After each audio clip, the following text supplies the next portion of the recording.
અને હા સિગ્નલ બસ આપે ને એટલે કરી દઈએ. હા. Okay okay okay.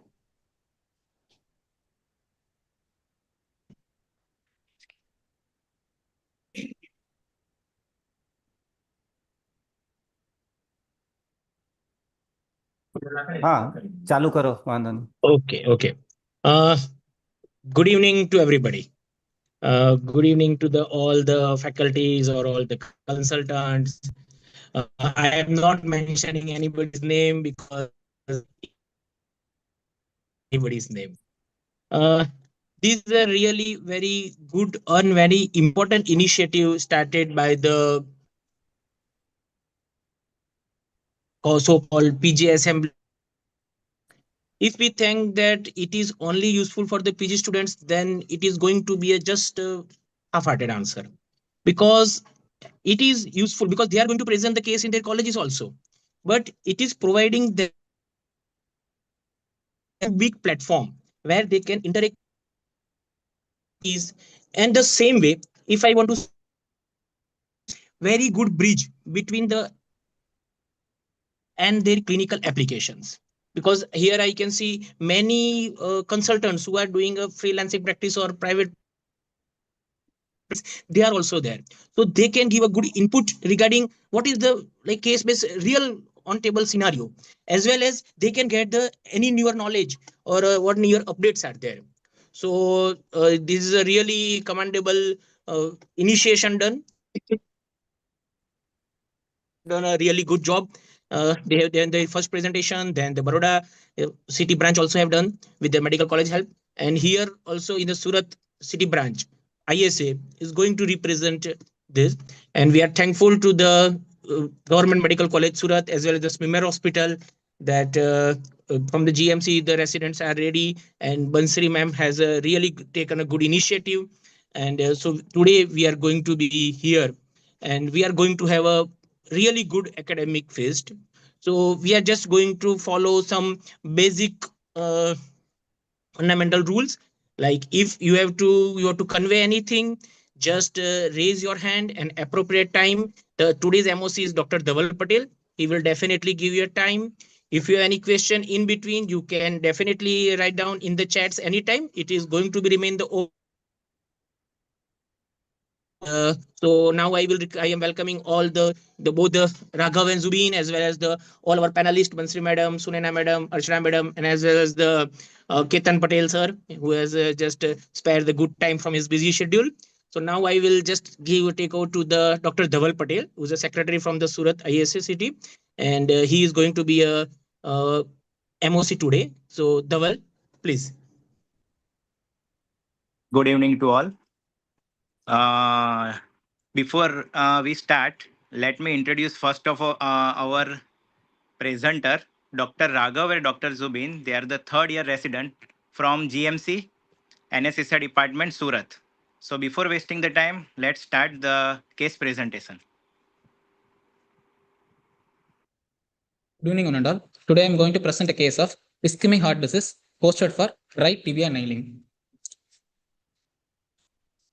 A 56-year male patient named Raman Vasava, working as a shopkeeper belonging to lower social middle class, and came with the chief complaints of pain in the right lower limb since one day, associated with the swelling and redness. The patient was apparently normal before 2 days, after which he met with a road traffic accident while walking, hit by a two-wheeler, and then patient came to our casualty with complaints of pain in the right limb, which is acute onset, progressive in nature, associated with swelling, redness, no history of loss of consciousness, vomiting, ENT bleed or seizure, no history of chest pain or abdominal pain, no history of any other joint or limb pain, no history of cold, cough, fever at present. Past history is a known case of coronary artery disease and underwent a coronary angiography 4 years ago following a complaints of breathlessness and heaviness of chest. And patient gave a history of angioplasty and two stents were kept and hospitalized for 2 days post stenting. Patient is a known case of hypertension and diabetes mellitus since 6 years and on regular medication since then. No history of any previous major surgical intervention, no history of any chest pain, dyspnea on exertion, palpitation, shortness of breath while lying down, and paroxysmal nocturnal dyspnea. No history of any swelling over the facial puffiness. No history of fainting, sweating, or giddiness or headache. no history of any infection or blood transfusion, no history of any drug allergy, no history of any thyroid disorder, seizure disorders, jaundice, bronchial asthma, and tuberculosis. Patient was able to perform his everyday activities without any kind of assistance. Family history, there is no significant family history. There is no cardiac arrest, sudden cardiac arrest in the parents or siblings. Personal history is a mixed diet, normal appetite, sleep is adequate, bowel and bladder capacity are normal. Addiction, there is no drug addiction, is a non-smoker, non-alcoholic. And drug history. Hello, Patient. Raghav. Hello. Raghav, can you please Yes, share your first slide, please? Yes, ma'am. So you are presenting case of ischemic heart disease, right? Ischemic heart disease. Yes, Yeah. ma'am. Posted for tibia nailing, TBI nailing, right? yes. So Yes, ma'am. can you please tell that what are the risk factors present in your case? Ma'am, first he is 7 a to male. ISD, right? Yes, ma'am. Yes, ma'am. First, he is a male gender, Okay. and he is coming from low socio-economic class, and he is occupied as a shopkeeper, which is a sedentary lifestyle, and he is a long-standing diabetes mellitus and hypertension. Ma'am. So these 5 are risk factors in this case, ma'am. What is the relevance of lower socioeconomic class in your case? Ma'am, usually the low social economic patients have a nutritional deficiency, and then this patient have have high financial stress level. So these are more for IST. Okay, and what about diabetes and hypertension? Ma'am, the chronic hypertension will lead to left ventricular hypertrophy, ma'am. So that may lead to venous diastasis or delayed left ventricular filling, ma'am. So because of the thrombus formation, and then there is a decrease in the coronary perfusion, so which leads to ischemic heart disease. Any role of gender in your case? Yes, ma'am. Ma'am, usually female have the estrogen level. It is a cardioprotective, ma'am. It increases the HDL and reduces the LDL, ma'am. So and then they have a very good endothelial function. But in male, there is a deficiency of estrogen. So male genders are more prone for ischemic heart disease, ma'am. So what are the modifiable factors and non-modifiable factors to develop ischemic heart disease? Ma'am, non-modifiable factors like genetic, gender, and age. And modifiable factors like diabetes mellitus, hypertension, smoking, and then patient have a sedentary lifestyle, obesity, and then a type A personality. These are come under modifiable. Okay, so can you please share the definition of ischemic heart disease? And okay. Ischemic heart disease is a condition in which there is a mismatch of oxygen demand and the oxygen supply to the myocardium, mainly due to the narrowing of coronary artery vessels because of atherosclerosis. Okay, so your oxygen demand will depends on? Ma'am, oxygen demand will depends on heart rate, and then patient oxygen saturation, and then diastolic time. And supply will be depend on any role of heart rate? Oxygen supply will be depend on? Coronary perfusion time. And ma'am, and heart rate? Heart rate, and hemoglobin then concentration? hemoglobin concentration. Okay, so tell me something about coronary artery and its relevance to myocardium. Okay.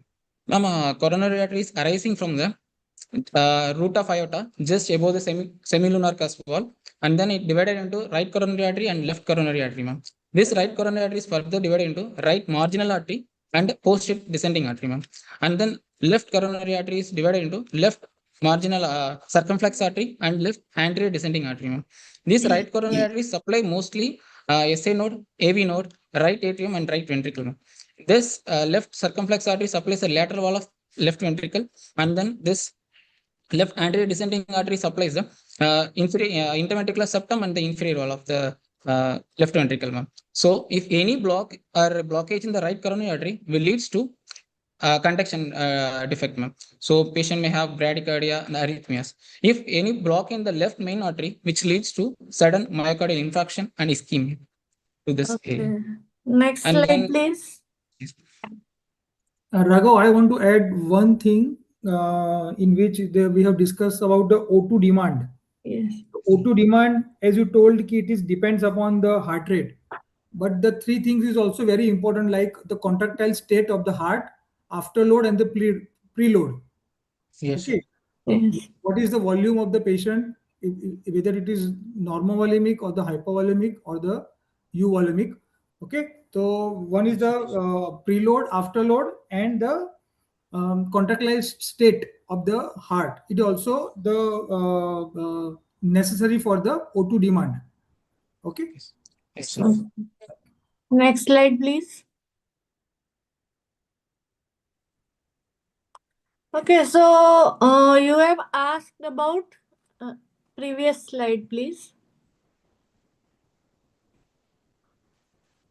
Okay, you have asked about chest pain.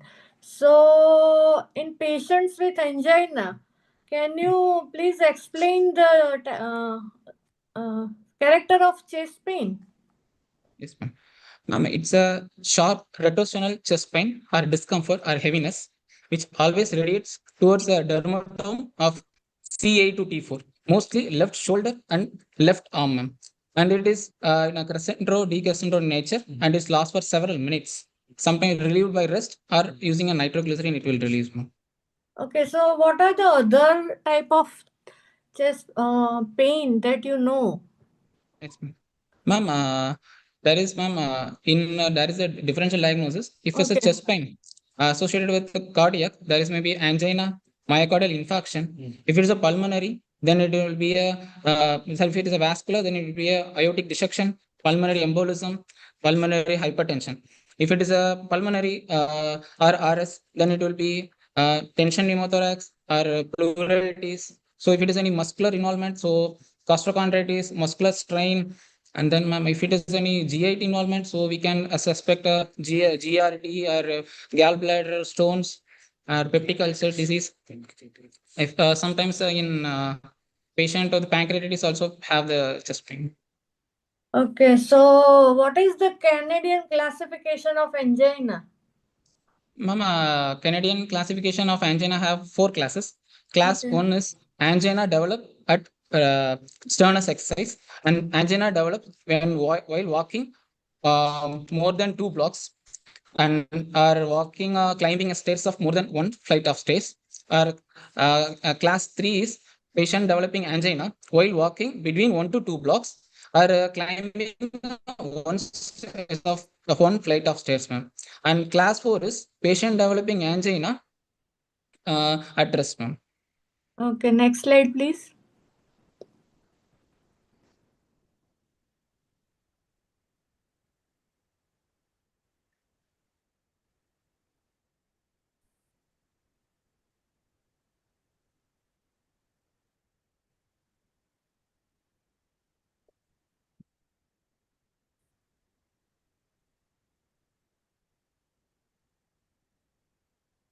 So you have asked about headache, giddiness in your case. ma'am. So why did you ask?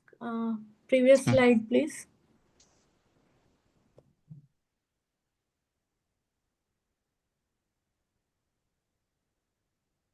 This slide. No, this. Okay. Yes, Ma'am, yes. You have, huh? Ma'am, in this ischemic heart disease patient, patient may have, ma'am, there is a low ejection fraction and there is a collection of blood in the left ventricle. So there is a more chance of thrombus formation, and there is any plaque rupture. The microemboli will go through aorta and reach the carotid artery. It may block the carotid artery. So there is maybe a transient loss of, there is a abrupt stop of cerebral perfusion. So patient may have any transient loss of consciousness or so that for that purpose I will ask this giddiness, headache, and all. Your patient is having med score of 4. What does it Yes, ma'am. mean? Ma'am, this means patient can able to climb 2 flights of stairs. So there is an adequate functional capacity for this patient.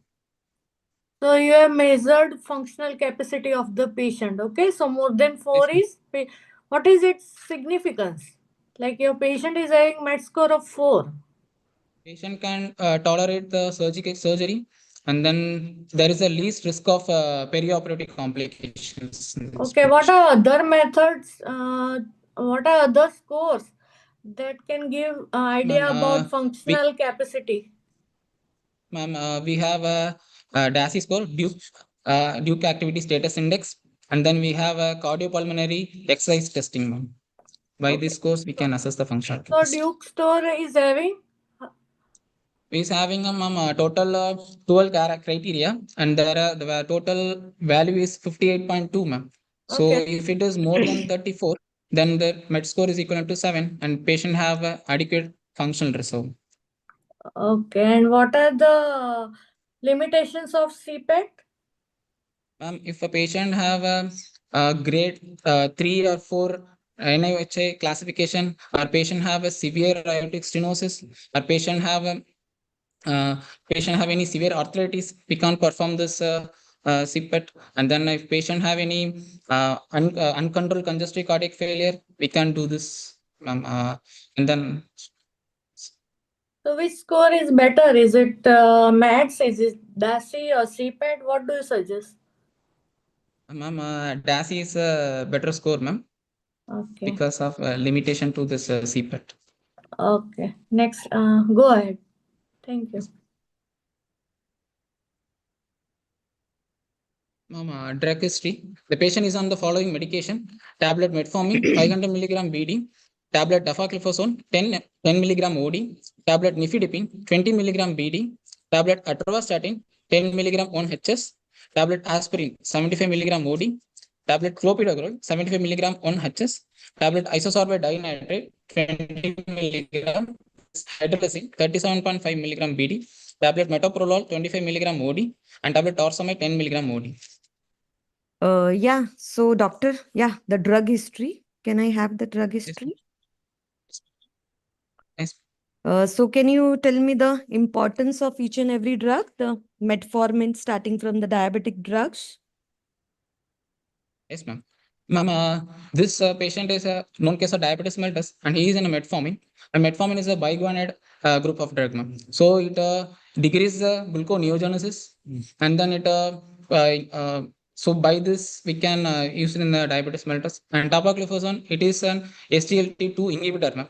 So it increases glucose excretion in the urine, and then but by the time it also acts as an osmotic diuresis. So but it also used in a heart failure patient also, ma'am, along with the diabetes mellitus.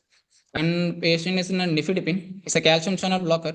So it decreases the vascular flow and also increases the coronary dilatation. It also acts as a hypertensive by reduce systemic hypertension. Then What would be the atorvastatin commonest is a side statin. effect? Just hold on, hold on. Ma'am, Be yes, gradual. ma'am. What is Okay, the ma'am. commonest side effect of this nifedipine? Peripheral edema, headache, and hypertension is a common. Yeah, okay, okay. You said about the diabetic. What is the importance of the diabetic control in the perioperative period? If the patient uh, Diabetes mellitus is an intermediate major risk factor. Huh?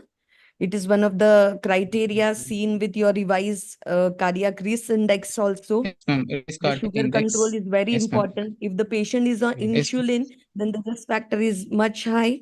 Yeah. Much higher. Yes, And ma'am. which Yes. drugs? Yeah, so it depends upon which drugs, whether they can be continued in perioperative, especially for major surgeries. What you will do if the patient is subjected for major surgery?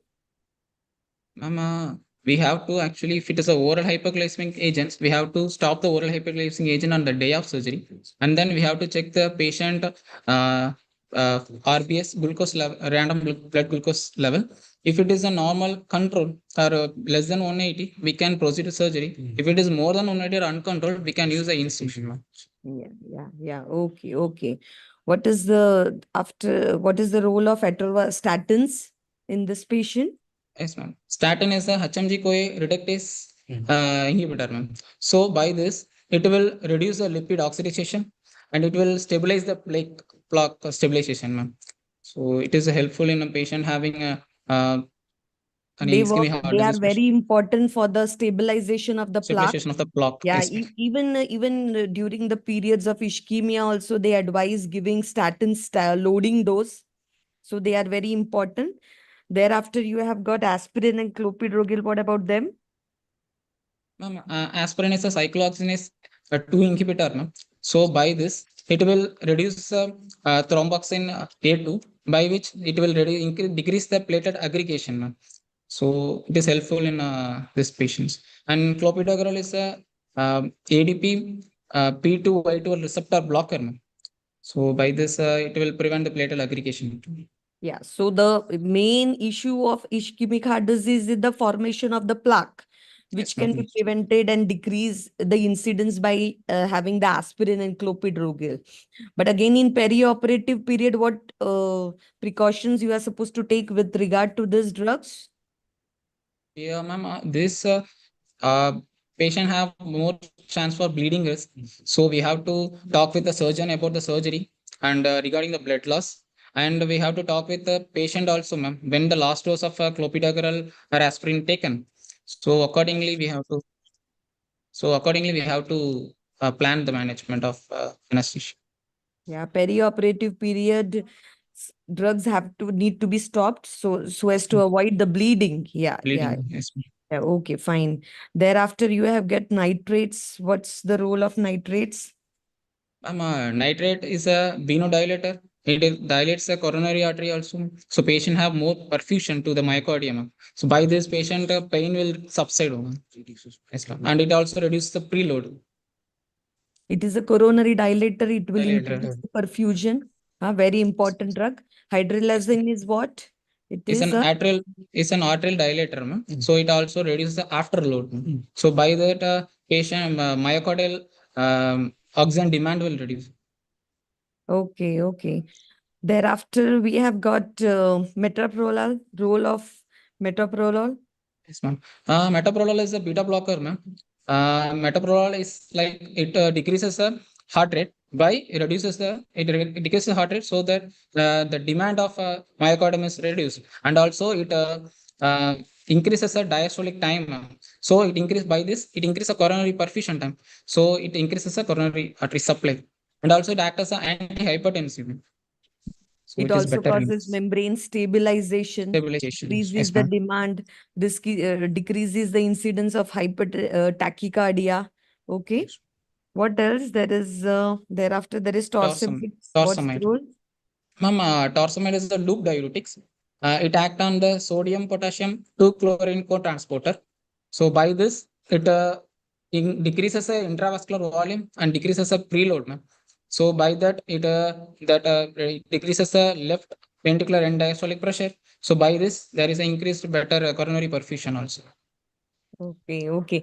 Regarding the drug therapy, there are many questions. So, Dr. Dhaval, shall we take the questions just now or later on? What should we do? Jubin, I We want to can ask. solve, madam. What? Uh, Acha, they have been solved? Yes, sir. One question is raised regarding continuation of clopidogrel. So Hetal sir is there. Hetal sir, can you hear me? Yes. Good evening, all. Good evening. Good evening. Yes, sir. You have replied. So please continue, sir.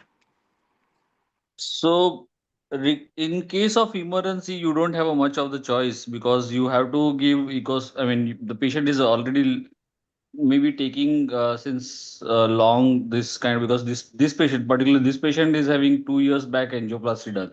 So you Yeah. must be on a chronic aspirin and clopidogrel. And in case of emergency, I mean you don't have a choice, but then you have to underestimate that there is a possibility of the bleeding risk, and you probably might have to weigh the risk of bleeding versus thrombosis. I mean, think of about giving FFPs or platelets, I mean, depending on the coagulopathy, but then you have to weigh the risk of stent thrombosis also. So yes, but you may continue, like if it is a planned surgery, let's say it's a tibia fracture and you are probably can delay for 2 to 3 days, then you may continue aspirin. But yes, a clopidogrel or prasugrel or that group of the drugs has to be stopped. Now, one question for both Raghav and Jubin is that, I mean, let's say if you are waiting for 3 days, this patient is having two stents, and we are stopping ecosprin and clopidogrel. Do we do anything else or we just stop it? Can do go with bridging therapy, sir. Yeah, so that's very important that you have to cover them with the maybe heparin conventional or fractionated heparin, glucocorticoid Yes. heparin, and then you have to stop them at appropriate time. Yeah, that's one thing. Yes, sir. Uh, I mean, another things, one more thing which I need to be, let's say in a drug therapy for diabetics. I mean, which can be drugs you can give on a day of surgery? You said none of the drugs to be given. It's not like that. I mean, there are certain drugs which you can give on the day of surgeries. So, I mean, can you elaborate anything? Sir, So, I mean, let me cut it short. All the gliptins you can give on the day of the surgeries. Uh, Glimepiride combination, glimepiride kind of groups should be avoided because it can cause profound hypoglycemia. So, all the gliptins you can give. If the patient is yes. on voglibose, you can give the voglibose also. Metformin, there are gray areas. I mean, there are so many articles which says because of the acidosis we should stop. But there are certain guidelines which can say metformin can be given. Dapagliflozin Yes. or any SGLT2 ideally should be stopped for 3 days prior to the surgery, right? Okay, sir. And Yes. I beg to differ that any HbA1c or any FBS is not a contraindication for any surgery.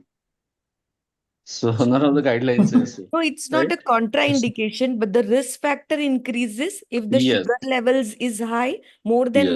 180. If the HbA1c shows that it's uncontrolled, then the risk index increases. Yeah, Yeah. that's true. But I mean, see, HbA1c you cannot control over 1 week or Yeah. 4 days, Yeah. 5 days postponement, right? So I think better sugar control. That should be the aim rather than uh, Yes, sir. controlling the numbers. Fine. So I have overall, few the other short, things to say, but I think we'll disclose once the case no moves on. yeah, yeah. Thank you. Yes, sir. Thank you, sir. Yes. One more thing, Now, Raghav and Dr. Sumit. Sunaina, Yeah. I would like to say one thing. We'll take the questions at the end. Otherwise, it will interrupt in between and there will be a wastage of time also. Let us finish the case first and then we'll Okay. take up the Okay. Okay, question. ma'am. I will note down the questions and later on we will discuss. Yeah, Okay, yeah, ma'am. yeah. Okay. One more thing, Dr. Raghav and Zubin, your Yes, ma'am. patient is not on ACE inhibitors. Yes, Can ma'am. you what role ACE inhibitors have in IHD? Ma'am, this excessive angiotensin, it acts on the myocardium and it promotes the myocardial hypertrophy and interstitial myocardial fibrosis, ma'am. And it also promotes the atheroma formation. By inhibiting this, by giving AC inhibitor, this we can prevent the remodeling of this myocardium, ma'am. So it is very helpful in ischemic heart disease patients. And it also have the antihypertensive property also, ma'am. So, So per se, the whatever the vicious cycle due to the failure has set in because of the angiotensin that has been blocked by ACE inhibitors. Your patient is yes. not on ACE inhibitors. What might be the reason for that? No, patient is known case of diabetes mellitus and hypertension. So there are significant chances that patient might have diabetic nephropathy or hypertensive nephropathy. And as we do not know the serum creatinine value, so we have usually avoided AC inhibitors in this That patient. So may they be the usually reason avoid. why your patient has not been started either on ACE Started, yes. inhibitors or ARBs. Yeah, these, ma'am. Yeah, Yes. yeah, yeah. Otherwise, they are very important. They do prevent, help it out in the left ventricular remodeling. Yeah, okay. Fine. Raghav, I want to ask one question. If your patient is on ACE inhibitor along Sir. with the dapagliflozin, so Sir. then what will be your plan of stopping that medicine before the surgery? If it Sir, I would like to do the serum creatinine for this patient. And then, sir, I have to check for electrolytes because what are the AC inhibitors. disadvantage of ACE inhibitor and DAPA that will affect in your intraoperative management? Sir, AC inhibitors are causes a hyperkalemia, and then it will more If the chances of patient if the patient is taking the ACE inhibitor medicine since long sir. time for the hypertension, the chances sir. of intraoperative hypertension is more. And Yes. if the patient is on ACE inhibitor along with the dapagliflozin, the chances of hypertension will be aggravated. So ideally, both the medicine should be stopped before the 24 hours to 24 hours 48 hours before the surgery if you are surgery. going to perform a major surgery. Yes, Because, sir. because chances of intraoperative hypertension is very high. Very And high. especially for the dapagliflozin, if the patient is on dapagliflozin since long time, you have to check the urinary infection also. Yes, Yes, sir. sir. Okay, chances of UTI and UTI Yeah, is it's most very high, sir. yeah, is Yes. very high. Okay, Yes. yeah, you can continue with the next. Next slide. General examination. I have examined the patient in well-lit room with prior informed consent. Patient is conscious, cooperative, and well-oriented to time, place, and person. Patient is average build, moderately nourished, height 160 centimeters, weight 70 kg, BMI 27 kilograms per meter square. No any pallor, icterus, cyanosis, clubbing, lymphadenopathy, pedal edema. No any skin tags or xanthomas are seen. Vitals, pulse rate 66 beats per minute, felt on right radial artery, regular rhythm, good volume, normal character of the pulse was felt, arterial wall was palpable, no radio-radial delay, radio-femoral delay, rest all the peripheral pulses were palpable. Blood pressure 130 by 80 millimeters of mercury measured over left brachial artery in supine position via auscultatory method. Respiratory rate was 14 to 16 per minute, thoracoabdominal pattern of breathing. Saturation was 98% on room air. Temperature was 98.6 degree Fahrenheit, which was measured over axilla, and patient was afebrile on touch. Airway examination did not show any significant findings. Spine examination was normal, no any visible scar marks were seen. Local examination, patient was in supine position, arms by side. Below knee plaster cast is present over the right leg. Toes are visible and appears pink. Distal neurovascular status is intact. Capillary refill time is less than 2 seconds. Dorsalis pedis pulse is palpable. Sensation and movements of the toes are preserved. Why you had to tell about the capillary refilling time and the dorsalis pedis? Dorsalis pedis pulsation, if it is present, it is responsible to indicate that patient has an adequate cardiac output, good volume, and warmness of the peripheries is responsible to indicate adequate amount of perfusion is present up to the distal limbs. So cardiac output is good enough. Good enough cardiac output. Yes. Yeah. You said that distal neurovascular status is also intact. The toes are visible. They are big. What is their significance? Distal neurovascular status is very important as this patient is a diabetic patient. There are high chances of diabetic neuropathy. So chances of loss of sensations in the lower limb might be present. So we have to assess the neurological status of the extremities also. So along with the peripheral neuropathy, if such things are there, that means that even coronaries have been much affected. Yes, That is one thing. And also from the surgical point of view, if yes, it is not intact, then probably it is some emergency surgery. They have to stabilize the fracture. Huh? yes, You might have to take it on emergency basis. emergency The basis. management would change. Yes, Yeah, yeah. Okay. Go ahead. yes, ma'am. Systemic examination, cardiovascular system inspection, shape of the precordium is normal, no visible scar marks, dilated veins, visible pulsations were not seen. JVP was not elevated. Palpation, apex beat was felt at the fifth intercostal space lateral to the mid clavicular line. No parasternal heave was present. Percussion, left cardiac border is displaced laterally 1 centimeter to the mid-clavicular line. Right cardiac border and upper borders are normal. Auscultation, S1, S2 normal heart sounds are heard. S3 gallop and S4 heart sounds are absent. No carotid bruit was heard and no murmur was present. So on your examination, patients, the apex beat is outside the mid-clavicular. What does it suggest? It is associated with left ventricular hypertrophy, suggestive of left ventricular hypertrophy. Or it may be, or dilatation. Dilatation, yes. Or dilatation. Yeah, Dilatation. okay. Huh? What is the likely cause of hypertrophy or dilatation in your case? What is the root cause? Long-standing hypertension. Patient is a known case of hypertension. Yeah, huh? So patient's heart has to pump against the raised systemic vascular Systemic resistance. vascular resistance, yes. Okay, okay. Any murmur heard? No, ma'am. Murmur was not heard, ma'am.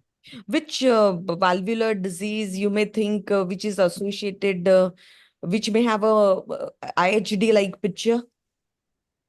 Aortic stenosis is the most common valvular pathology associated with IHD. It will also present as IHD. IHD, yes, ma'am. Where the coronaries are normal, but because of the aortic Because stenosis, of the aortic stenosis, adequate amount of pumping of blood does not occur. Yes, ma'am. yeah, the raised pressure gradient will decrease the perfusion and patient. Perfusion of the coronaries during the time of diastole. Yes, Yeah. ma'am. Okay. Any other valvular lesion associated in case your patient is known case of IHD? Any other valvular lesion you may think of? Mitral regurgitation, ma'am. Due to long-standing ischemic heart disease, there may be necrosis of the papillary muscles, which can lead to regurgitation of any flap of the mitral valve, resulting into mitral valve regurgitation, ma'am. Okay, so mitral valve, my MR is also a common finding, but what you get to see. Yeah, Yes, ma'am. okay, fine. Go ahead.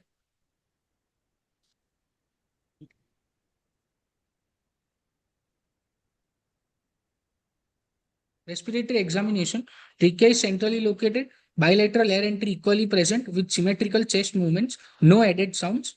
Abdominal examination, soft, non-tender, no palpable mass or organomegaly, bowel sounds were heard. CNS examination, patient is conscious, cooperative, well-oriented to time, place and person with Glasgow coma score of 15 by 15. All the reflexes were normal. So in, just hold on. Yes, ma'am. Yeah, so in respiratory patient is IHD. So what pathology you can expect in respiratory system? Ma'am, as the patient is having IHD and patient is having long-standing hypertension, there are highest chances that due to left ventricular hypertrophy, blood pressure changes are present, which can lead to development of pulmonary congestion, pulmonary edema, which will lead to presence of bilateral crepitations on auscultation. Okay.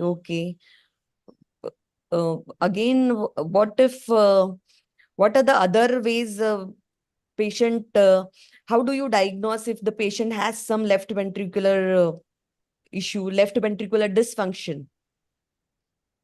Investigations, you will have to go for investigations to prove that patient has. Clinically, how would the patient present if the patient has left ventricular dysfunction? Symptomatology માં શું આવશે?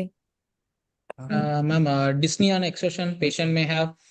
Then, ma'am, patient poor effort tolerance, what you have said, dyspnea. Yes, dyspnea. Initially he would, as the left ventricular dysfunction worsens, his Yes, dyspnea also worsens. Like later on in the last stages, he may have what? Orthopnea. Orthopnea and paroxysmal nocturnal dyspnea, ma'am. Yeah. So as the left ventricular dysfunction worsens, his dyspnea also grading goes on worsening. Yeah. Yes, ma'am. Fine. Go ahead. Summary: 58-year-old male patient with known case of ischemic heart disease on 2 stents with known case of DM and hypertension without signs of congestive cardiac failure is posted for right side tibia nailing. Okay. What investigations you can, investigations, how do you investigate this patient?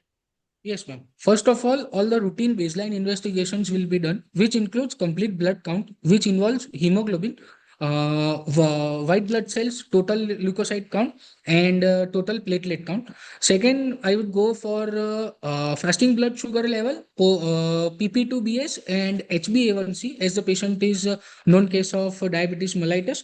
Then I would go for renal function test, which includes serum creatinine level, normal baseline electrolyte status of the patient, including sodium, potassium, and calcium. Then I will go for PT-INR to rule out For coagulopathies renal and function coagulation. only And creatinine? For renal blood urea function only? nitrogen, ma'am. Blood urea nitrogen levels also, ma'am. Why? Why so? Blood urea nitrogen is to creatinine ratio. This ratio is very important because if that ratio is more than 20, it is responsible to indicate that the patient is having pre-renal type of AKI, which may be associated with dehydration, septic shock, and Your patient is on diuretics. Your yes, ma'am. patient is on antihypertensive. Your patient is on diuretics. This Yes, both ma'am. these things make the patient prone for hypotension also. Hypertension. Yeah, Yes, ma'am. so pre-renal maybe because of both of these drugs. So you need to monitor. Yes, ma'am. Pre-renal is also include the low cardiac output also. Yes, sir. Dehydration and Yes, the sir. low cardiac output. Low Low cardiac, cardiac yes, output yes. is also including the pre-renal. Yes, sir. Yes, sir. Yes. Yeah, okay. What about the serum creatinine in your patient? Your patient is 58 years old. Fine. Yes, What ma'am. if the patient would have been geriatric? Body mass क्या होगा? Ma'am, pardon? What if the patient would have been geriatric? Then what is the relation of the serum creat and the geriatric patient? Yes. I mean, geriatric patients, the muscle atrophy and will occur, Bulk as a decrease. result of which there will be falsely elevated creatinine values. Not falsely elevated, falsely low creatinine False value. low creatinine. Sorry, ma'am. Yes. Yes, Huh? yes, So yes, there it may be as the age advances, the serum creatinine, even a low value would be significant for that age group. yes, ma'am. Fine. Okay. What other investigations? And then I will go for chest X-ray and 12 lead ECG of this patient. What X-ray, what chest X-ray, what are you searching for? Ma'am, if the patient is having long-standing hypertension with left ventricular hypertrophy, then back pressure changes, it can show significant changes of pulmonary edema, which includes cardiomegaly, that is cardiothoracic ratio will be more than 50% on PA view. Then there will be presence of prominent bronchovascular markings. There will be the presence of curly A lines and curly B lines over the lung fields. There will be blunting of costophrenic angle, which will be seen. And bilateral perihilar fluffy opacities will also be seen, ma'am. Oh, anything about pulmonary hypertension can you make out? Prominence of the pulmonary artery, ma'am. Yeah. Normally it is not visible. Not visible, ma'am. Yes, Yeah, it may be one of this. yes, ma'am. Oh, what other investigation? Ma'am, 12 lead ECG, ma'am. What is there in ECG? Ma'am, on 12 lead ECG, first of all, we can check for whether the patient is having LVH. For diagnosis of LVH on basis of ECG, we have Sokolov's-Lyons criteria, in which S wave in V1 lead and R wave in V5 or V6 lead. If it is more than 35 mm, then it can be considered as a significant. Or via single lead R wave on V5 or V6, if more than 26 mm, it is considered to be left ventricular hypertrophy, ma'am. Second, we can, yes, ma'am. No, nothing. Second, we can rule out left ventricular strain pattern, which can be detected on lead 1, lead AVL, V5, and V6, where there will be significant ST depression and T wave inversion will be present. Second, we can rule out whether the patient is having ST segment elevation, ST segment depression, or presence of deep Q waves. ST segment depression What does the is Q wave suggest? When Q waves, pathological Q waves are most commonly present in case of old MI, They suggest old MI. Yeah. old myocardial infarction, ma'am. What about the arrhythmias? Yes, What ma'am. about the arrhythmias? Ventricular ectopics and premature VPCs can be detected, ma'am. So how much they are significant? How many are significant? More than 7 VPCs per minute is considered to be significant, ma'am. Is considered to be And it is significant risk factor. associated with hypotension or other hemodynamic instability. Okay, okay, fine. Go ahead. Any other? Ma'am, I would do 2D echo of this patient, ma'am. And I will do if the patient have already is in nitrates and patient have left ventricular hypertrophy. So I will go with pro PNB also, ma'am, to check Just for now any. 2D echo. Can you elaborate about the 2D echo? What you are searching? What you want to know from the 2D echo findings? Yes, ma'am. I would like to see the systolic function, ejection fraction, and diastolic function, and then any valvular pathologies, and then I would look for IVC, ma'am, and any regional wall abnormalities and all. So systolic function, how do you evaluate? How we come to know systolic function? By contractility and ejection fraction, we can get to know that. Yeah, so ejection fraction will tell you about the systolic. yeah, systolic. Yes. Raghav, I want to ask one question. Yes, Your sir. patient is asymptomatic, as you said. There is no sign of congestive heart failure. Okay. Yes, sir. Still, you want to go for the echo? Why you want to go for echo? If the patient has an angioplasty was done before 2 years, Yes, sir. and there is no sign of congestive heart failure air present according to your history. Yes, Okay. sir. And the Yes, patient sir. has only the history of diabetes mellitus and the hypertension and without any symptoms. Okay. Yes, sir. Yes, sir. So still you want to do the echo? If the That yes, means sir. echo is necessary in all the ischemic heart disease patient. Sir. Yes, sir. I would like to do 2D echo for this patient, sir. If so, look for ejection fraction of this, sir. Yes, sir. If patient is an ischemic heart disease, so look for any valvular pathology also. So I would look for 2D echoes. The valve pathology, you can make it out from the auscultation also, from the murmur Yes. also. Yes. You have Yes.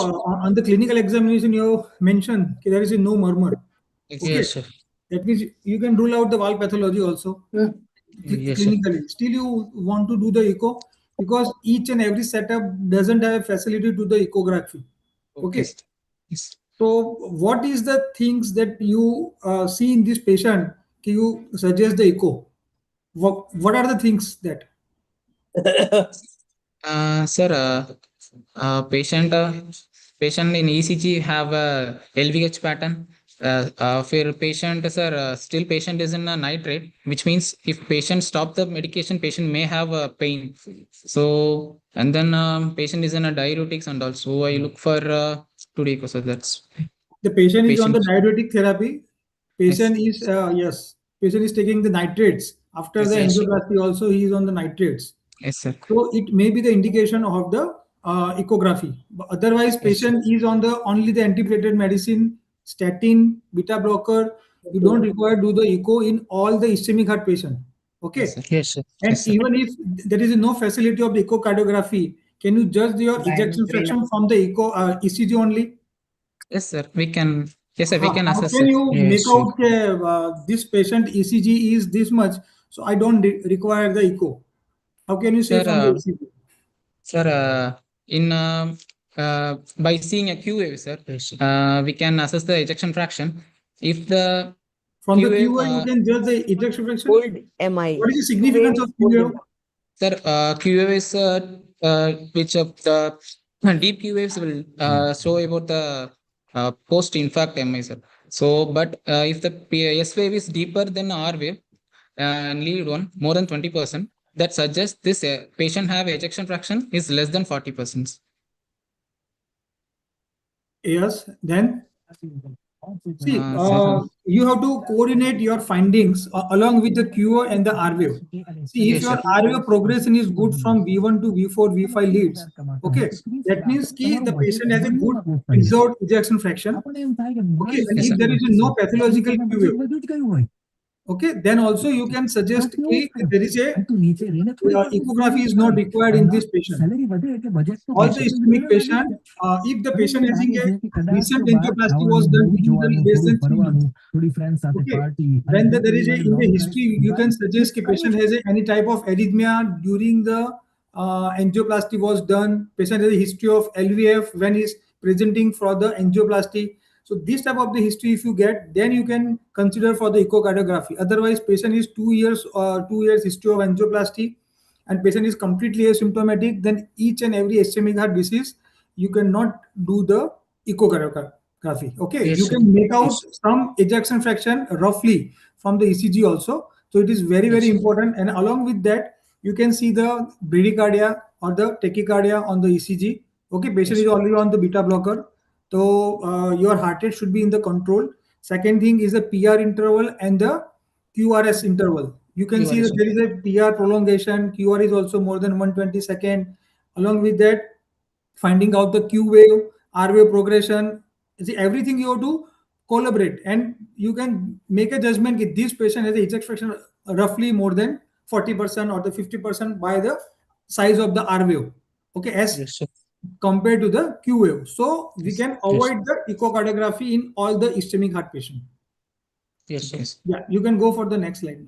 Patient is on Ketan bhai, patient is on diuretics, then again that is goes in favor of 2D echo. Yeah, obviously, patient is on the diuretics, patient is taking the nitrates, patient is in long-standing diabetes and hypertension. In this particular patient, after seeing the ECG, we can suggest that this patient requires the echocardiography.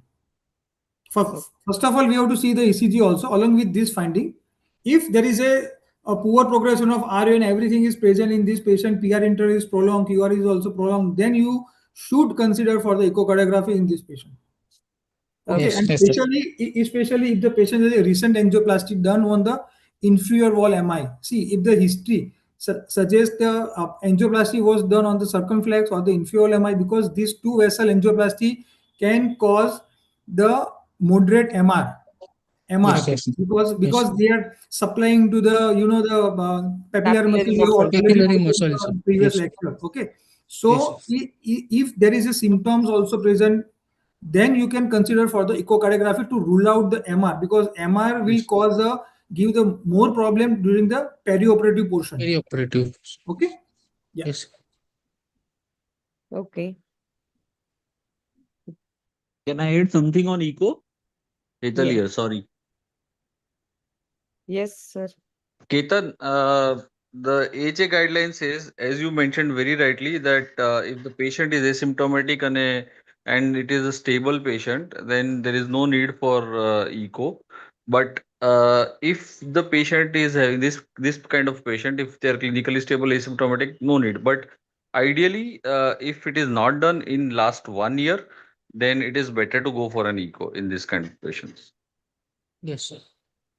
Yeah, if the patient is on the continuous follow with the cardiologist, okay, then we should then we can avoid the echocardiography. Otherwise, whatever the Hital says is right. If the echo was not done in the previous 1 year, because most of the cardiologists, whenever they are doing the follow up within the 6 months or the 1 year, they do the echo every time post angioplasty. After the 6 months, whenever you are going for the follow up, they will do the echocardiography.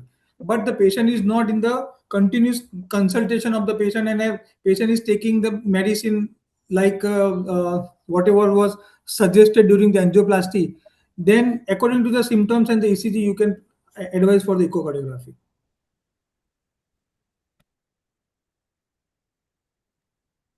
You can go to the next slide, Rubin.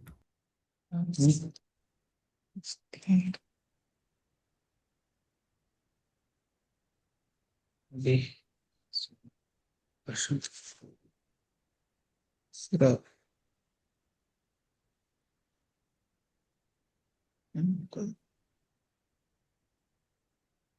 Okay, no more questions on investigations, I think, Sunaina. Yeah, we can go ahead with Okay. anesthesia Yes, management. yes. Yes. Okay. So now we'll talk about the risk of this patient. Now there's a Yes, ma'am. revised cardiac risk index. Okay. Yes, ma'am. For Yes, ma'am. yeah. So can you say something about it in relation to your patient? Yes, ma'am. Ma'am, before that, I will explain the revised cardiac risk index, ma'am. So it Yes. have 6 components, 6 points. So first is, ma'am, patient have any history of ischemic heart disease, that gives 1 point.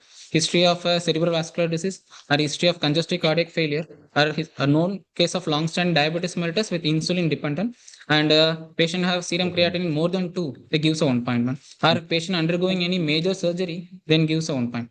So by Okay. this patient, for this patient, he is a known case of ischemic heart disease. So 1 point. So we don't have the We do not, investigation. yes, we do not have the investigations. But from your clinical diagnosis, as you said, the patient has the left, the Yes, thing, ma'am. left Left ventricular ventricular hypertrophy. hypertrophy. Hypertrophy. Yeah, it suggests.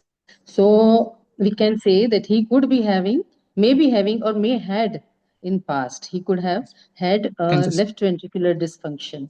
Okay, Yes, yes, we ma'am. do not have the ejection fraction as well. Okay, Yes, ma'am. and Yes, ma'am. another thing is we do not know about the creatinine levels also. This patient is having long-standing diabetes and hypertension. Yes, ma'am. It Yes. is likely that the creatinine values may be also altered. So in that case, at present, what we come to know from this, the limited information that we have is RCRI could be more than one More or than. more Yes, than yes, one, ma'am. isn't it? Yes, yes, So yes, ma'am. otherwise, yes, so we cannot comment on that. But we have to keep in mind because of the treatment that he is going already taking, that is, he is requiring isosorbate, dinitrate, Yes, hydrolyzin, ma'am. Yes, ma'am. dapagliflozin, isn't it? And Yes, ma'am. diuretics. So these are all the drugs that are generally given with a patient in a patient with a history of heart failure. So Heart maybe failure, he ma'am. has a compensated heart failure. Compensated. Okay. Yes, ma'am. Yeah, he could be having. Yes. How about the surgical risk? What about the tibia fibula fracture that the patient is having? Where does it stand as far as Ma'am, the it's surgical? yes, ma'am. It's come under the intermediate risk, ma'am. Surgical risk, which means the major adverse cardiac events would come under 1 to 5%, ma'am. Okay, okay, Yes. okay. And the major adverse cardiac events as per the RCRI. Okay. So can you just elaborate? Your slide is visible. Yes, ma'am. Ma'am, if the patient, as per RCRI, if the patient have zero risk or 0 point, still the patient have a 0.4 percentage of perioperative cardiac risk. And if the patient have any one risk factor, then patient have 0.9 percentage of risk of cardiac events. If the patient have 2 points, then it is 6.6%. If the patient have two more than three, then it is considered as 11%. The patient have perioperative cardiac major events. Okay, including mortality or sudden death, Yes, isn't ma'am. it? Yes. Okay, okay.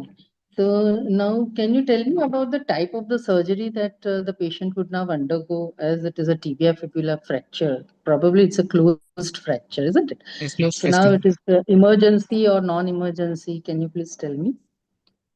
Ma'am, we can divide that emergency, Hmm. urgency, and time sensitive and elective, ma'am. So if it is an Okay. emergency, we have to, as per latest guidance of 2024, we have, if emergency surgery is considered as within 2 hours, we have to operate. If it is a time sensitive, if it is urgency, we have to wait up to 24 hours. If it is We a, can wait. uh, We we can wait. can We wait. can wait. We can wait. Isn't it? Yes, Okay. ma'am. If it is a time sensitive, then it should take up to 3 months, ma'am. And if it is a elective surgery, then we have to preoperatively we have optimized the patient, and then we can wait up to 1 year. Okay. Or even more. Isn't Even it? more. Whether Yes, ma'am. necessary or not, we cannot say. Okay. So Yes. what do you think about this surgery? As it is a closed tibia fracture, and there is a intact neurovascular components, so this surgery can wait up to 72 hours, ma'am. 48 to 72 hours. Yeah. So you have a So it is little come. time. Yes, So ma'am. why Yes, should ma'am. we know this? This patient is on dual antiplatelet therapy, isn't Yes, it? ma'am. Yes, sir. Yes, So ma'am. what is the importance of knowing this? Ma'am, by knowing this, we can change our plan of management anesthesia management, because as a patient is in a dual antiplatelet therapy, there is a more chance of bleeding risk intraoperatively, ma'am. So it is very important to know the patient dual antiplatelet therapy, and also we have to know the when there is a last stent or revascularization is done. So the time interval between the revascularization and the surgery is also important. Okay. So in this case, two stents are placed about 4 years ago, isn't Yes, it? ma'am. So does that make any difference Yes, in ma'am. this case? Yes, ma'am. By patient history, there is a two stent, which mostly this may be a drug-eluting stent. So for drug-eluting stent, we have to continue the dual antiplatelet therapy for 6 months, ma'am, at least. So this patient is for almost 4 years. So as per consult with cardiologist, we can stop the dual antiplatelet therapy before surgery, ma'am, for optimization. Okay. But what is the problem then? Like we can stop this, but now that the surgery is urgent or not that, if not that urgent, but it is not even a time sensitive surgery. You need to operate, isn't it, by Yes, 2 or yes, 3 ma'am. days? So now what will you do in this case? What will you do? Ma'am, we should stop the clopidogrel, and then we Okay. can initiate the bridging therapy, ma'am, by using Okay. yes, ma'am, IV cangrelor or tirofiban tibavate. Then after before surgery of 1 to 6 hours, we can stop this drug, and then we can take the patient into surgery. Okay. Okay, what is the time duration after a myocardial infarction or after a revascularization or after the patient has undergone some percutaneous intervention? What Yes, do you ma'am. think? What is the time duration? Like when should Ma'am, when should the yes, patient would be operated? Yeah. yes, ma'am. Ma'am, if the patient is undergoing a balloon angioplasty, we have to wait for 14 days, ma'am. If it is a patient At is in a least. bare 14 days. If it a patient is in a bare metal stent, we have to wait for 30 days, ma'am. This is the optimal time. If the patient is in going for drug-eluting stent, then we should wait for 6 months, ma'am. And 3 to 6 months, we can take the patient regarding a patient risk benefit, surgery risk and bleeding risk benefit. We can take the patient if requested.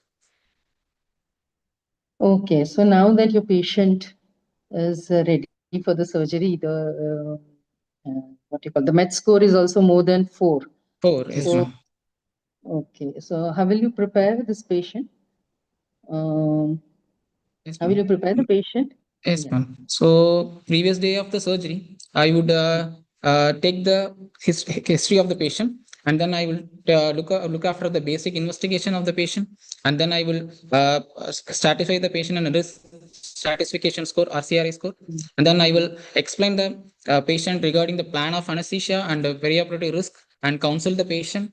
And then, ma'am, I ask the patient to omit oral hypoglycemic agent on the day of surgery, and then I will ask the patient to continue the tablet nifedipine, tablet metoprolol, and the tablet metoprolol on the day of surgery around 6 a.m. with sips of water. And then I instruct the patient regarding nilper oral. And then I instruct the surgery resident to give the tablet alprazolam 0.5 mg 1 HS before the day of surgery to reduce the anxiety of the patient, ma'am. And then on the day of surgery, I would explain the and then take the vitals, and then I explain the patient regarding the plan of anesthesia, and then I take a consent, and then after applying the lignocaine gel, and then I would take 18 gauge or 20 gauge IV cannulus, and then So now what are the NPO orders that you would like to give to this patient?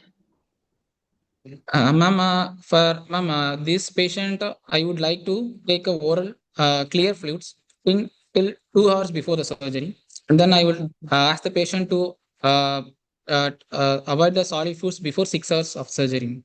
Okay.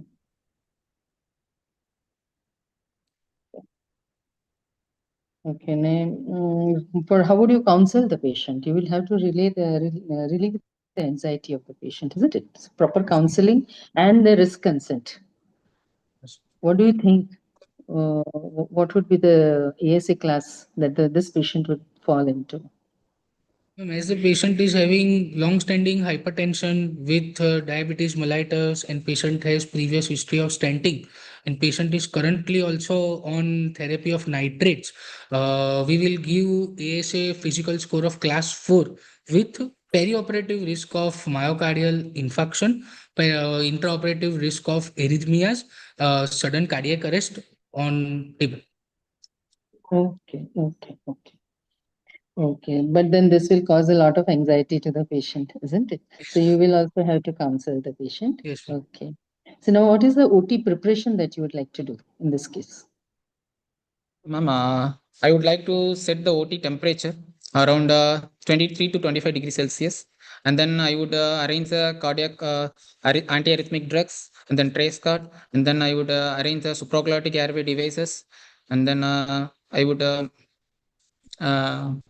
like to Arrange all kinds of infusion pumps, which will be necessary in case of emergency to provide cardiac drugs, inotropic supports. and defibrillator also I would Defibrillator kept in the also. OT. Okay. And warming devices should also be kept for the patient. Okay.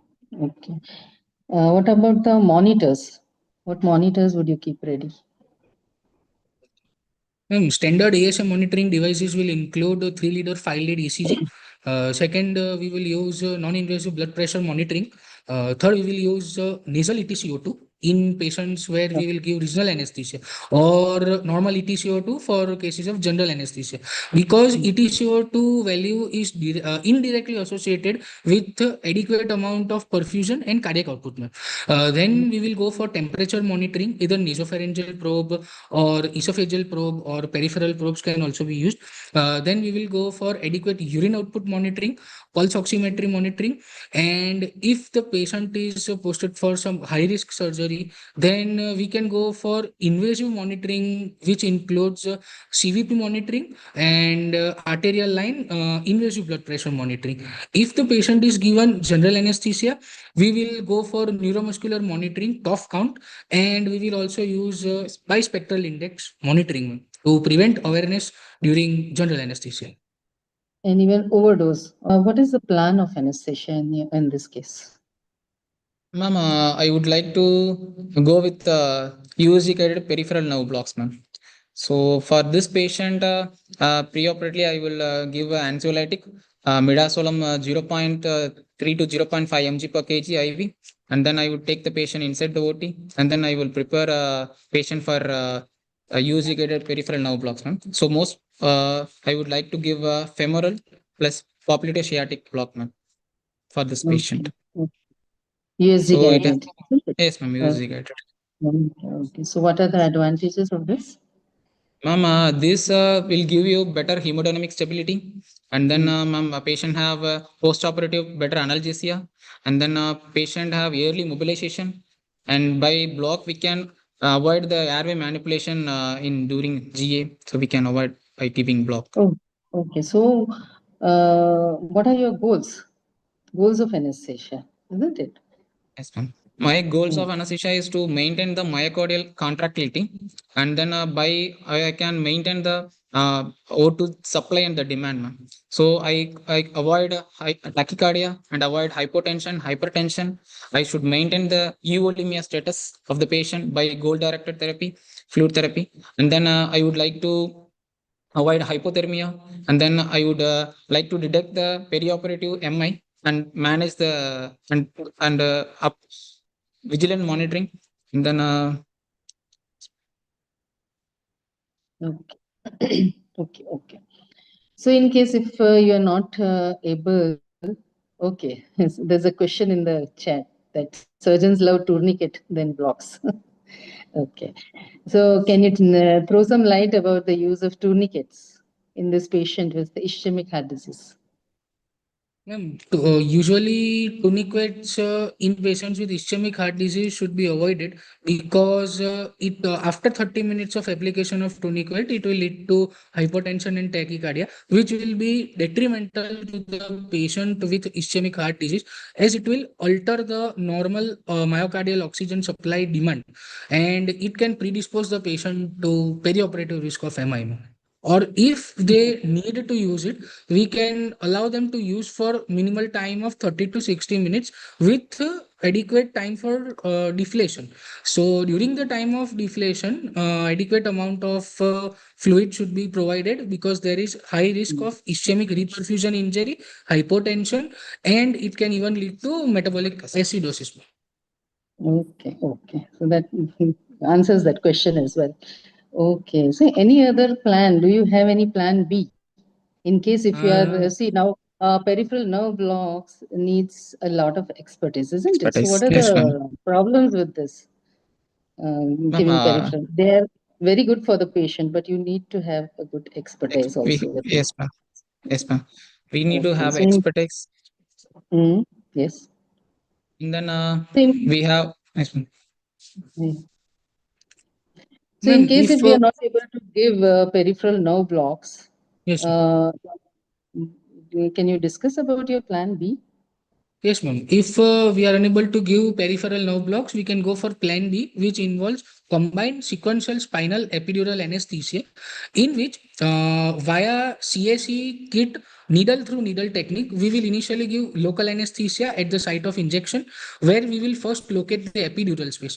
Via that epidural space, we will insert a spinal needle, and we will give low dose, that is low volume of spinal anesthesia. The agent which I will be preferring will be levobupivacaine, that is 5 milligram, 1 ml of levobupivacaine with 25 microgram of fentanyl. Once I will give the spinal You will anesthesia, be you'll be using a hyperbaric or isobaric solution for that. hyperbaric, hyperbaric, Hyperbaric, hypertension. hyperbaric levodopa. yes, Okay. ma'am. And once the spinal anesthesia is given, I will remove the spinal needle. I will thread the epidural catheter, and with aseptic precautions, I will fix the epidural catheter. And once the adequate amount of level is, if it is not achieved by spinal, then I will give graded incremental doses of epidural supplementation. And with the help of that, I will provide, I will prevent sudden fall of blood pressure and tachycardia, and it will provide stable hemodynamics with controlled adequate sensory blockade. Okay. So what do you mean exactly by the graded epidural? How will Ma'am, you give that? How will you graded give? epidural means if spinal anesthesia has failed to provide the desired amount of level, then we can give according to the total dermatomal segments which are to be blocked. 1 ml per segment, we can give that much amount of local anesthetics via epidural, and we can achieve the desired level of blockade. This will prevent abrupt hypotension. Okay. And you will get the proper adequate dose. Proper And adequate. any other advantage? Any other advantage? Ma'am, other advantage is that it will provide adequate amount of post-operative analgesics also, ma'am, to the patient, and it will avoid airway manipulation like that in general anesthesia, and avoid polypharmacy. And another thing is that you can prolong the anesthesia, isn't it? Yes, ma'am. Yes, ma'am. So you don't have to worry about the effect wearing off, isn't it? You Yes, can ma'am. prolong the anesthesia as long as the Prolong the surgery anesthesia. Yes, ma'am. lasts. Okay, okay. Another good advantage is that of post-operative pain relief. It will give a very Post-operative good pain relief, ma'am. post-operative pain relief to the patients. Okay, Yes, ma'am. okay. Then now for this you need to stop your clopidogrel, Stop it, isn't it? Clopidogrel Yes. 5 days Now, before the if surgery. that time, if you don't get, now in this case, in your patient, you may Yes, have to operate within 72 hours. So in that case, yes. what will you do? What can you do about it? And then Okay, I think we have already discussed. So you will be yes, ma'am. giving a Yes, ma'am. bridging therapy, isn't Bridging it? therapy, ma'am. Bridging Yes, ma'am. therapy, and then you can give spinal or epidural. Okay, Yes, okay. ma'am. In case if that is not possible and if it is urgent, Yes, ma'am. if you have to take before that, then what? If you Then, ma'am, don't we have time, if can you go have to for take within 24 hours, then what would you then, give? ma'am, we have to go for general anesthesia technique. No, The before general within 20, see, within 24 hours. I don't say that you have to take it within 2 hours. There's no vascular injury or that urgency. So in case if you have to take within 24 hours, is there anything else you can do? Ma'am, Okay, we yes, can. general anesthesia, yeah, that is right. But then, what is Yes. your concern about stopping the dual antiplatelet drug or continuing the dual antiplatelet drug about the clopidogrel? Yes, ma'am. What are your Ma'am, problems here? okay, ma'am, I would like to stop the clopidogrel because and then if patient is stopping of clopidogrel 6 hours before, the half-life of a clopidogrel is 6 hours, ma'am. So after 6 hours, we can give a platelet concentrate, and then we can take the patient for surgery. Okay. So that last dose of last intake of clopidogrel dose is important. Okay, so the platelets that now you are supplementing will not have issue. Okay, so what about the general anesthesia? Yeah, how will you give, and what are your main concerns before giving general anesthesia? Before general anesthesia, the pre-medication I would like to give will be anxiolytics, which includes injection midazolam, 0.03 to 0.05 mg per kg IV dose. Then I will give analgesics to this patient, which will include injection fentanyl, 1.5 to 2 microgram per kg body weight IV. Followed by that, I will pre-oxygenate the patient for minimum duration of 3 to 5 minutes to prevent in cases in this patient, as it is a tibia nailing surgery, short duration surgery, I can go for usage of supraglottic devices, because intubation will create a laryngotracheal reflex, and it can attenuate the sympathetic stimulation, which will be detrimental for the patient of IHD. So I will go for supraglottic device insertion. Now, if in certain conditions where the Any other method of attenuating the Yes, ma'am. stress Yes, ma'am. response Yes, ma'am. sympathetically? If long duration surgery is there and we need to intubate, then we can use drugs such as injection Xylocard, 1.5 milligram per kg IV. We can use injection fentanyl, 2 to 3 micrograms per kg IV. And if the patient is not on long-standing beta blocker therapy, then we can go for injection esmolol, 250 to 500 micrograms per kg IV. It has to be given 90 seconds before induction.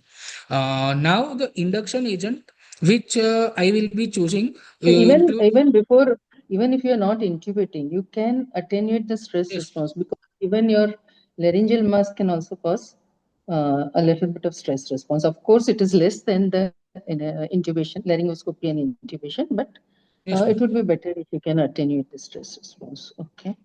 Yes, ma'am. Now, induction agent which I will be choosing will be etomidate, because etomidate is the most cardiostable agent which does not alter the heart rate and blood pressure.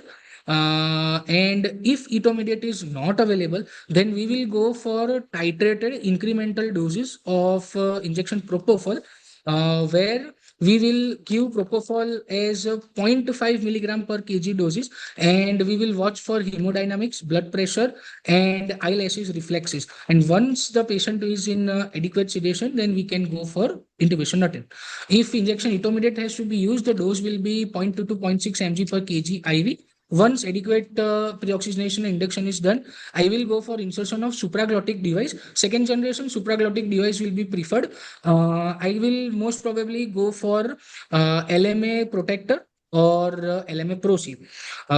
Once induction is done, bilateral air entry is checked, everything is done, I will maintain the patient on oxygen and air mixture. I will avoid the use of nitrous oxide, as it is contraindicated in patients with pulmonary hypertension.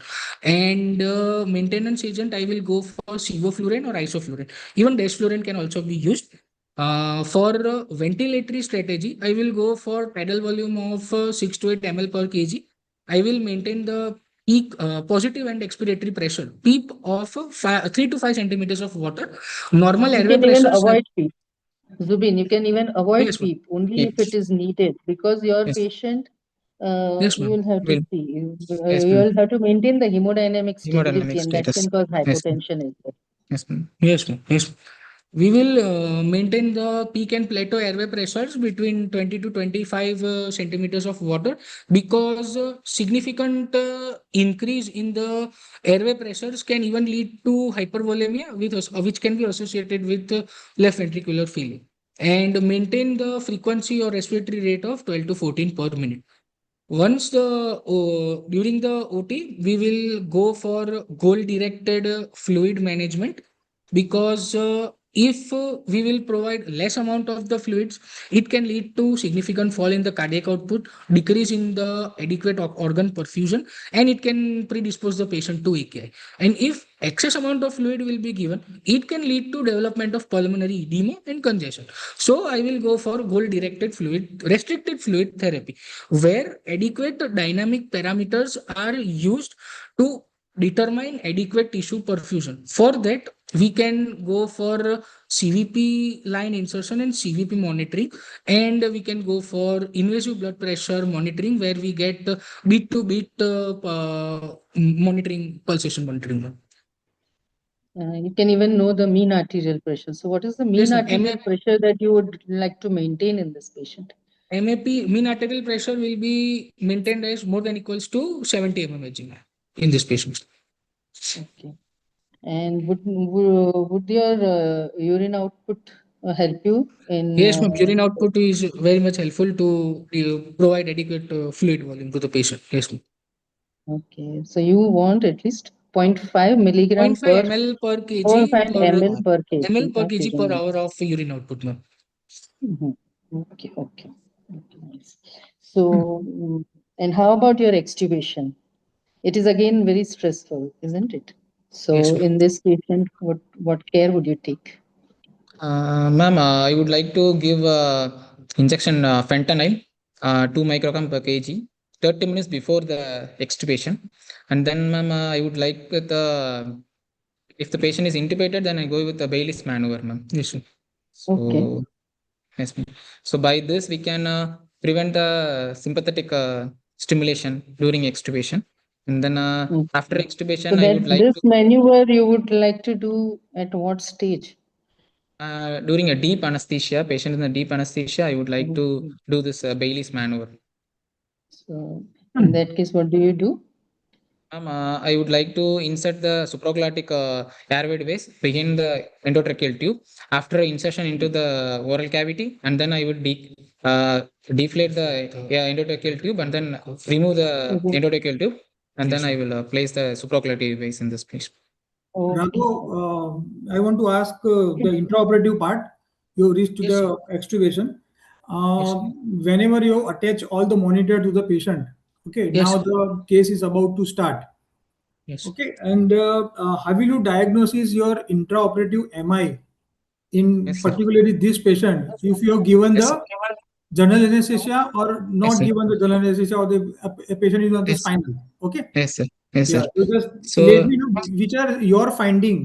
yes, sir. Yeah. Sir, I would like to see the ECG monitoring. So in this, sir, if there is any ST depression more than 1 mm in any lead, then it will most probably due to the subendocardial ischemia, sir. So if we have to correct that, if it is may prone to ST elevation, if more than 1 mm in limb plates or more than 2 mm in 2 leads, sir.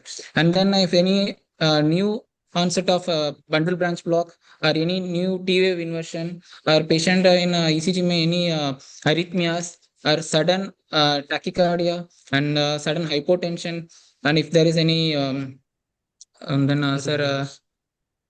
we can do in this any airway pressure, the sudden increase in the airway pressure, we can If the patient is intubated, if there is yes, a sir. sudden increase in the airway pressure, then also you can consider that there is some problem. If the Problem, patient, yes, sir. if your patient is in the deep anesthesia, Deep Yes, sir. anesthesia. Yes, it sir. should not be away from your vecuronium. Whether it Yes, is sir. you have given the spinal or the general anesthesia, the ECG changes will be the same. Yes, Yeah, sir. ST depression as that. Now tell me which perioperative MI is more common in our surgical period, like perioperative. Subendocardial नहीं, ischemia is more subendocardial ischemia. ischemia. So, Yes, this is a type 1 myocardial infarction. We can say like Yes, that. sir. There's Yes, sir. it is related to the coronary perfusion pressure. Yes, sir. Yes. Okay, how will you define the coronary perfusion pressure? How can you measure the coronary perfusion pressure? Just for the theoretical part. Yes, sir. Sir, Coronary coronary perfusion pressure is equal to is equal to aortic diastolic pressure minus left ventricular end diastolic pressure, sir. So, yes, sir, the normal is around 50 to 60 mmHg, sir. 60 to 80 mm of Hg. 60 to 80 mm Hg. Okay, fine. And in case you have given the general anesthesia or whatever it may be, if that during the surgery, if the patient developed tachycardia and hypertension, and you see there's some ECG changes, okay, then how will you proceed? How will you manage that patient? Sir, initially we will check for we will first give adequate IV fluids. We will check for depth of anesthesia. Adequate analgesia has to be given. Stop the procedure. Check for blood loss. If adequate blood loss is there, then we have to replace the lost volume. Then we will take 12 lead ECG. We will send serum cardiac biomarkers, sir. Then EBG analysis will be done, sir. If the patient having a tachycardia with hypertension, I am talking about the patient having a tachycardia with hypertension with some changes in the ECG. Okay, tachycardia, hypertension, and ST depression in the ECG lead. Then how will you proceed? Sir, I can give patient But you have with told we will give the proper analgesia. Okay. yes, sir. Then I will go Deepening with of the anesthesia. Okay. yes, sir. And which are the things that you can consider now? What will be your finding Yes, in sir. the monitor after giving all these things? Sir, if there is any ST depression and it is denote any myocardial ischemia, then I go with if any ST elevation or depression, I go with the nitroglycerin, sir. If the patient have any proper normal hypertension or normal pressure, I go with the nitroglycerin, sir.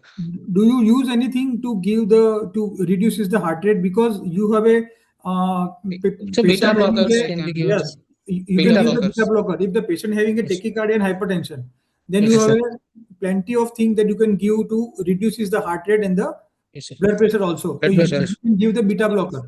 Okay, if you have a facility of the esmolol or if you have a facility of the beta blocker, then the first choice of drug is beta blocker. You have to Beta give Beta blockers. blocker, sir. IV in the incremental dose till you achieve some heart rate.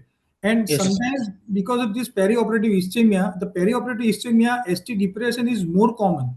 Okay. And 70 to 80% of the time, this perioperative ischemia is very common with ST depression, with tachycardia and hypertension. So in that case, if you deepening of anesthesia, proper analgesia, everything along with this beta blocker, it will go away. So that means Yes, your ECG become normal, ST depression normal. will go away. Okay. So first of all, you have to focus your patient whether it is the hypertension and tachycardia, then you have to manage accordingly.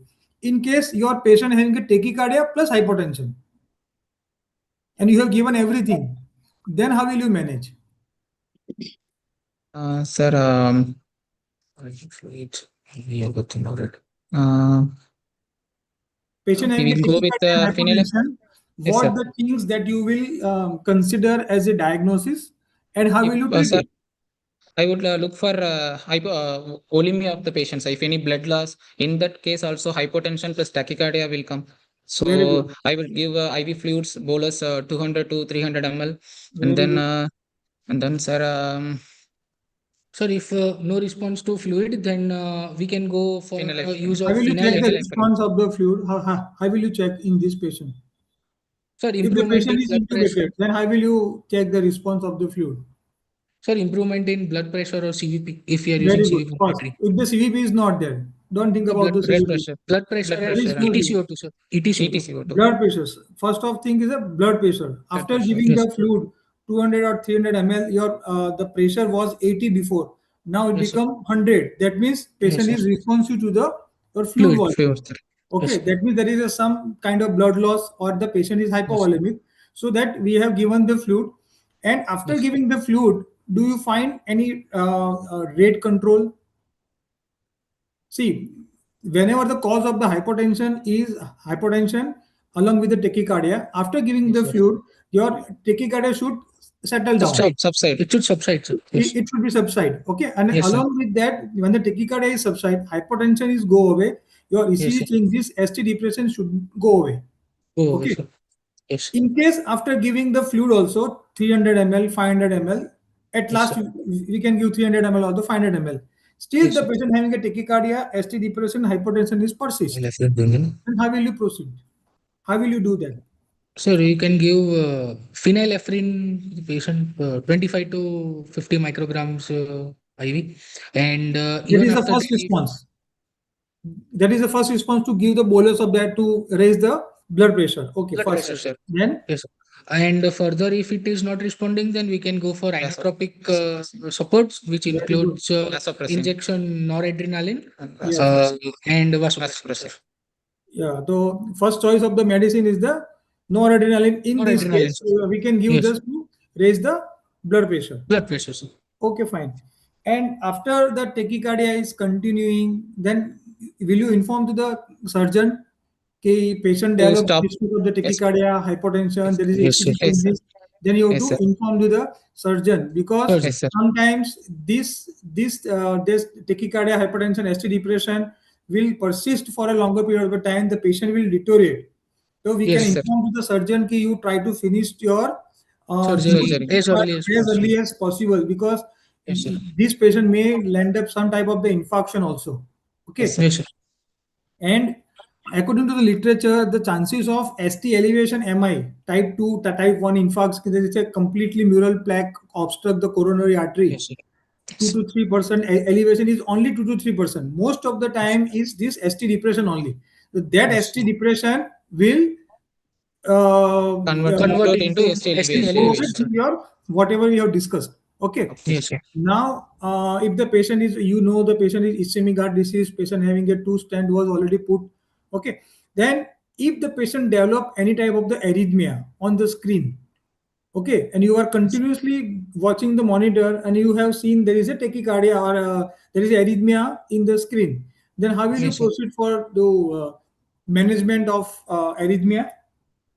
Sir, I would like to check for electrolyte imbalance, and then I would like to First of all, the patient give develop the arrhythmia, and yes. will you check the electrolytes first? No, sir. Sir, No, we sir. Then, will I will check check for the carotid pulse. first of all, when the patient having a arrhythmias, any type of the arrhythmias, then what is your first response? check for peripheral Peripheral pulse and pulse, yes, sir. blood pressure and also Peripheral blood pressure. Okay. peripheral pulse and BP. So then Sir, you if watch on the monitor. peripheral, First of all, whenever there is a arrhythmia in your monitor, you have to Yes, see whether there is a normal complex QRS or the wide complex QRS. Okay, okay. yes, Along with that, you have to check the pressure also. Whether yes, you have to put the hand on the pulsation. Whenever I induce the patient at that time, what was the pulse volume that you have to remember. My pulse yes, sir. volume was like that when I induced the patient. Now there is a pulse is become very thready because of the tachycardia, but still the pulse Yes, is present. Sometimes the yes, pulse yes, is absent. Okay, so if you find a patient having a tachycardia, normal complex QRS yes, with Yes. pressure is present, then how will you Okay. manage that patient? Normal patient, normal Okay. pressure with narrow complex QRS. Yes, sir. I will Tachycardia. go with I go with adenosine. Yes, if the pressure is normal, then you can yes, try yes, with the adenosine. Okay. adenosine. Adenosine. Yes, sir. Okay. You know the Adenosine. dose and everything, that we are not going to discuss in detail about the adenosine. Yes, Yes. And then if you think the patient is the wide complex with narrow complex, wide complex QRS with hypertension, then how will you proceed? Sir, with hypertension, sir. Yeah, wide complex QRS, the patient having a wide complex QRS on the monitor, Yes, and the pressure is still present. You can Still feel the present. pulsation of the patient. Pressure Then is, I go is amide. good. Then yes. Go with what will be amide. your diagnosis? First of all, Okay. what will be your diagnosis with wide complex QRS with normal pressure? Sir, if a rate is more tachycardia, then it would be a ventricular tachycardia. White QRS complex with tachycardia, the ventricular tachycardia. Wide QRS, with normal pressure. That means the patient may have a stable ventricular tachycardia, stable ventricular tachycardia, or the supraventricular tachycardia with aberrant conduction. Okay. Yes. In the both the case, if the patient having a supraventricular tachycardia with aberrant conduction, white QRS, you can still use the adenosine. Okay. And if the patient having a stable VT, white QRS, if the pulsation is still present, okay, then you can use which medicine? Amiodarone. Amiodarone. You can give the Amiodarone. amiodarone. Okay. Yes. What will be the initial dose of the amiodarone? 300 mg IV is amiodarone. First of all, you have to give the 150 milligram. 150 milligrams, sir. 150 Loading milligram, dose will be 20 given cc, you over give 10 slowly. minutes. Yeah, Yes. over 10 minutes with put Yes, your sir. hand on the pulsation, and Pulsation, then you have to give the cortisone, because your patient is already on the beta blocker. Your heart rate is Yes. already low. Okay. This heart rate is very high, and still if you are giving the cortisone, you have to check whether the patient develop any bradycardia after giving the cortisone or not. Okay. Now next, Yes, sir. the patient having a white QRS and you are not feeling any type of the pulsation, then what will you do? So I will go for CPR and defibrillatory shock, sir. Okay. So how will you give the defibrillator? Sir, we will give biphasic 200 joule DC shock will be given. Initially, we will start with CPR, and after once the defibrillator is ready, we will immediately give shock to the patient. We will again resume the CPR. After 2 minutes, we need to check for the carotid pulsations of the patient. If carotid pulsations are absent, we will analyze the rhythm. If the rhythm is again shockable, we will immediately give DC shock and we will resume the CPR, sir. Okay. Dr. Hital want to add something? Just we have to listen. Hital? Yes, so in arrhythmia part, I think the wide QRS tachycardia with stable blood pressure, it's a stable VT. Uh, I think adenosine cannot be given. You should give Xylocard, which is lignocaine, to those patients.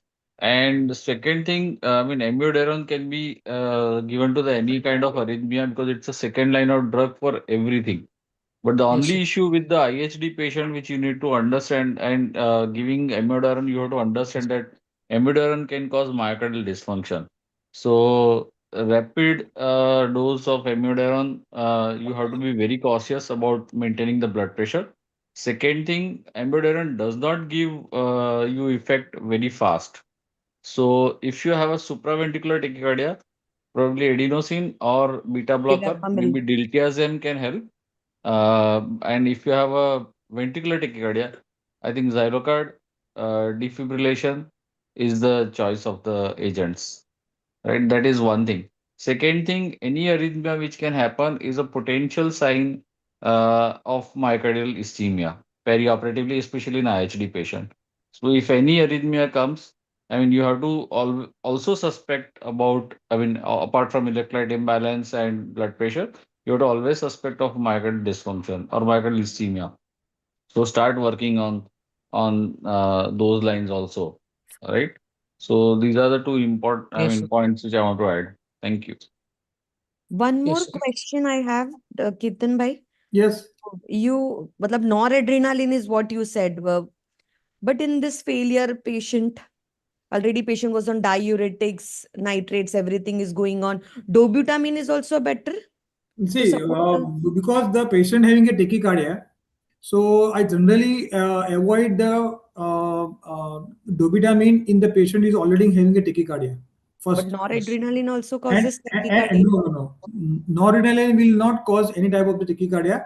It will raise the pressure first, and then if you are giving the excess dose along with the adrenaline, then the chances of tachycardia is high. Otherwise, the NORAD will never causes the tachycardia. So in this case, patient having a tachycardia plus hypotension, so drug of choice is noradrenaline. It is always better to start with the NORAD to raise the pressure. The diastolic pressure will increase, so chances keep the coronary perfusion flow may restore. Okay. Yes. And if there is a patient having a bradycardia, the heart rate is low, along with the patient having you are feeling the patient is going into the left ventricular failure, then you can use the dobutamine. But because sometimes dobutamine causes the tachycardia plus hypotension, because dobutamine has a vasodilatory effect also. So it can cause the hypotension along with the tachycardia. So it is not a good choice of the drug. And any ischemic heart, if you give them more dobutamine, chances of tachycardia and arrhythmia is very high. So better to avoid the dobutamine. Always use noradrenaline first. Okay. Yes, sir. And I want to add one thing: कि Xylocard is also very good drug, as the Hital suggests. When there is a ischemic heart disease, patient having a this type of the arrhythmias during the surgery, like a wide complex QRS, so you can use the Xylocard. Okay, so the Xylocard is also one of the drug of choice, and always give the Codron very slowly, and you have to wait for the We have to 150 give in milligram dose. infusion. Yeah. We have to give it very slowly. Yeah. Not Very slowly, yes. Otherwise, chances of hypotension and myocardial depression is very high. And Yes, one yes. thing, yeah, okay. And now, if the patient develop the tachycardia, we have already discussed. Now the patient is very prone to the bradycardia. Okay. Yes, Patient I having see. bradycardia. Now patient having a bradycardia, because already on the metoprolol you have given the till the day of the surgery. Yes, sir. If the patient develop the bradycardia, then how will you manage that patient? 1,000. Sir, if the patient has bradycardia with a pulse, then the first line drug of choice will be injection atropine. Maximum dose of atropine will be given is 3 milligrams. If no improvement with atropine, then we can go for dopamine infusion, 5 to 20 micrograms per kg per minute. And we can also go for isoprenaline. And no further improvement with all of this, then we can go for transcutaneous spacing and transvenous spacing, sir. If the patient is having a bradycardia, the first of all you have to find out whether it is CHB or not. Yes, sir. Pulse is present or not. If the only the sinus Yes. bradycardia, if it is sinus bradycardia with hypotension, the drug of choice is only the atropine. Atropine. Okay, and then Yes. you can plan if the patient is a persistent hypertension and the bradycardia, then you can add the dopamine also. And if you feel there Yes. is a block pattern, CHB, Yes, sir. then and there is a no facility of the temporary pacing, Pacing, then you sir. can consider for the isolin also. But Yes, if the patient having a bradycardia and completely hypertension, you cannot feel the pulsation, then you should consider for the adrenaline. Okay, you have Yes, to sir. give the adrenaline and start the CPR, because with the bradycardia, if there is Pulseless electrical activity, sir. Yes, sir. yes, CPR. And one Yes, thing sir. I want to add, whenever there is a wide complex QRS, tachycardia, Yes, sir. and if you feel there is a ventricular tachycardia or the ventricular fibrillation, at Yes. that time you can consider for the Xylocard, Corderon, and magnesium. Yes. Okay, Magnesium. fine. If the patient having a magnesium is also good choice to reduces the tachycardia. It is already going some discussion in the chat. Okay, fine. Now I want to ask Raghav if there is a ventricular fibrillation on the Yes. screen. Yes, sir. Yes, how will you proceed the ventricular fibrillation? Sir, first I would like to check the peripheral pulse and BP, and then I would go for the shock, sir. 200. When we have we go with the CPR and then go with the shock, sir. First of all, you have to check the pressure according to the ACLS protocol. You know everything. Okay. Yes, sir. And second, you have to start the CPR first. Barabar? Yes, sir. Because anyway, any OT, there is a defibrillator is not going to ready. Okay. Yes, So yes, first of all, you have to start with the CPR, ask CPR. for the help, and immediately you Additional have to help. Yes. call for the defibrillator machine and you give Yes, the yes. shock. Shock. And after Shock. giving the shock, you have to continue with the CPR. You have to CPR, sir. continue with Yes. the CPR. You CPR. should not break in between. Yes, sir. Okay. Even if you get the rhythm, you have to continue with the CPR, because it will reduces the acidosis. Okay. Yes, yes. Whenever you find after the 2 minutes break, you find The that some shock. rhythm is present. At Rhythm that is time, you have to measures. check the pulsation. And if you get the pulsation, then consider what is the rhythm. Patient is a bradycardia, patient having a tachycardia, or the patient having a hypertension. See, Yes. sometimes by giving the single shock, patient will recover. Everything will be normal. So Yes. maybe some ischemic event happened during the coronavirus. We don't know what is going on inside the heart. But Yes. our job is to keep the pressure up, keep the heart rate stabilization, okay, and try to maintain the adequate perfusion pressure. That is Yes. our job, okay? Fine. And how much, if you require a beta blocker to give in the hypertension and the tachycardia, what will be your dose of the beta blocker you give during the surgery? If you are using the metoprolol, okay? I am Okay. talking about the metoprolol. There is a one question also in the screen whether you should give the esmolol or the labetalol, okay? So Yes. I prefer metoprolol for the hypertension and the tachycardia. So what will be your dose of the metoprolol? Sir, I go with 25. 25.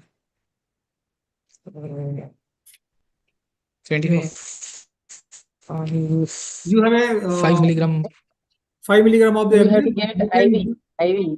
IV, you have to give the IV, incremental IV, dose of 5. the metoprolol. Yes. Okay. 2 milligram you can give till you achieve your good heart rate. Okay.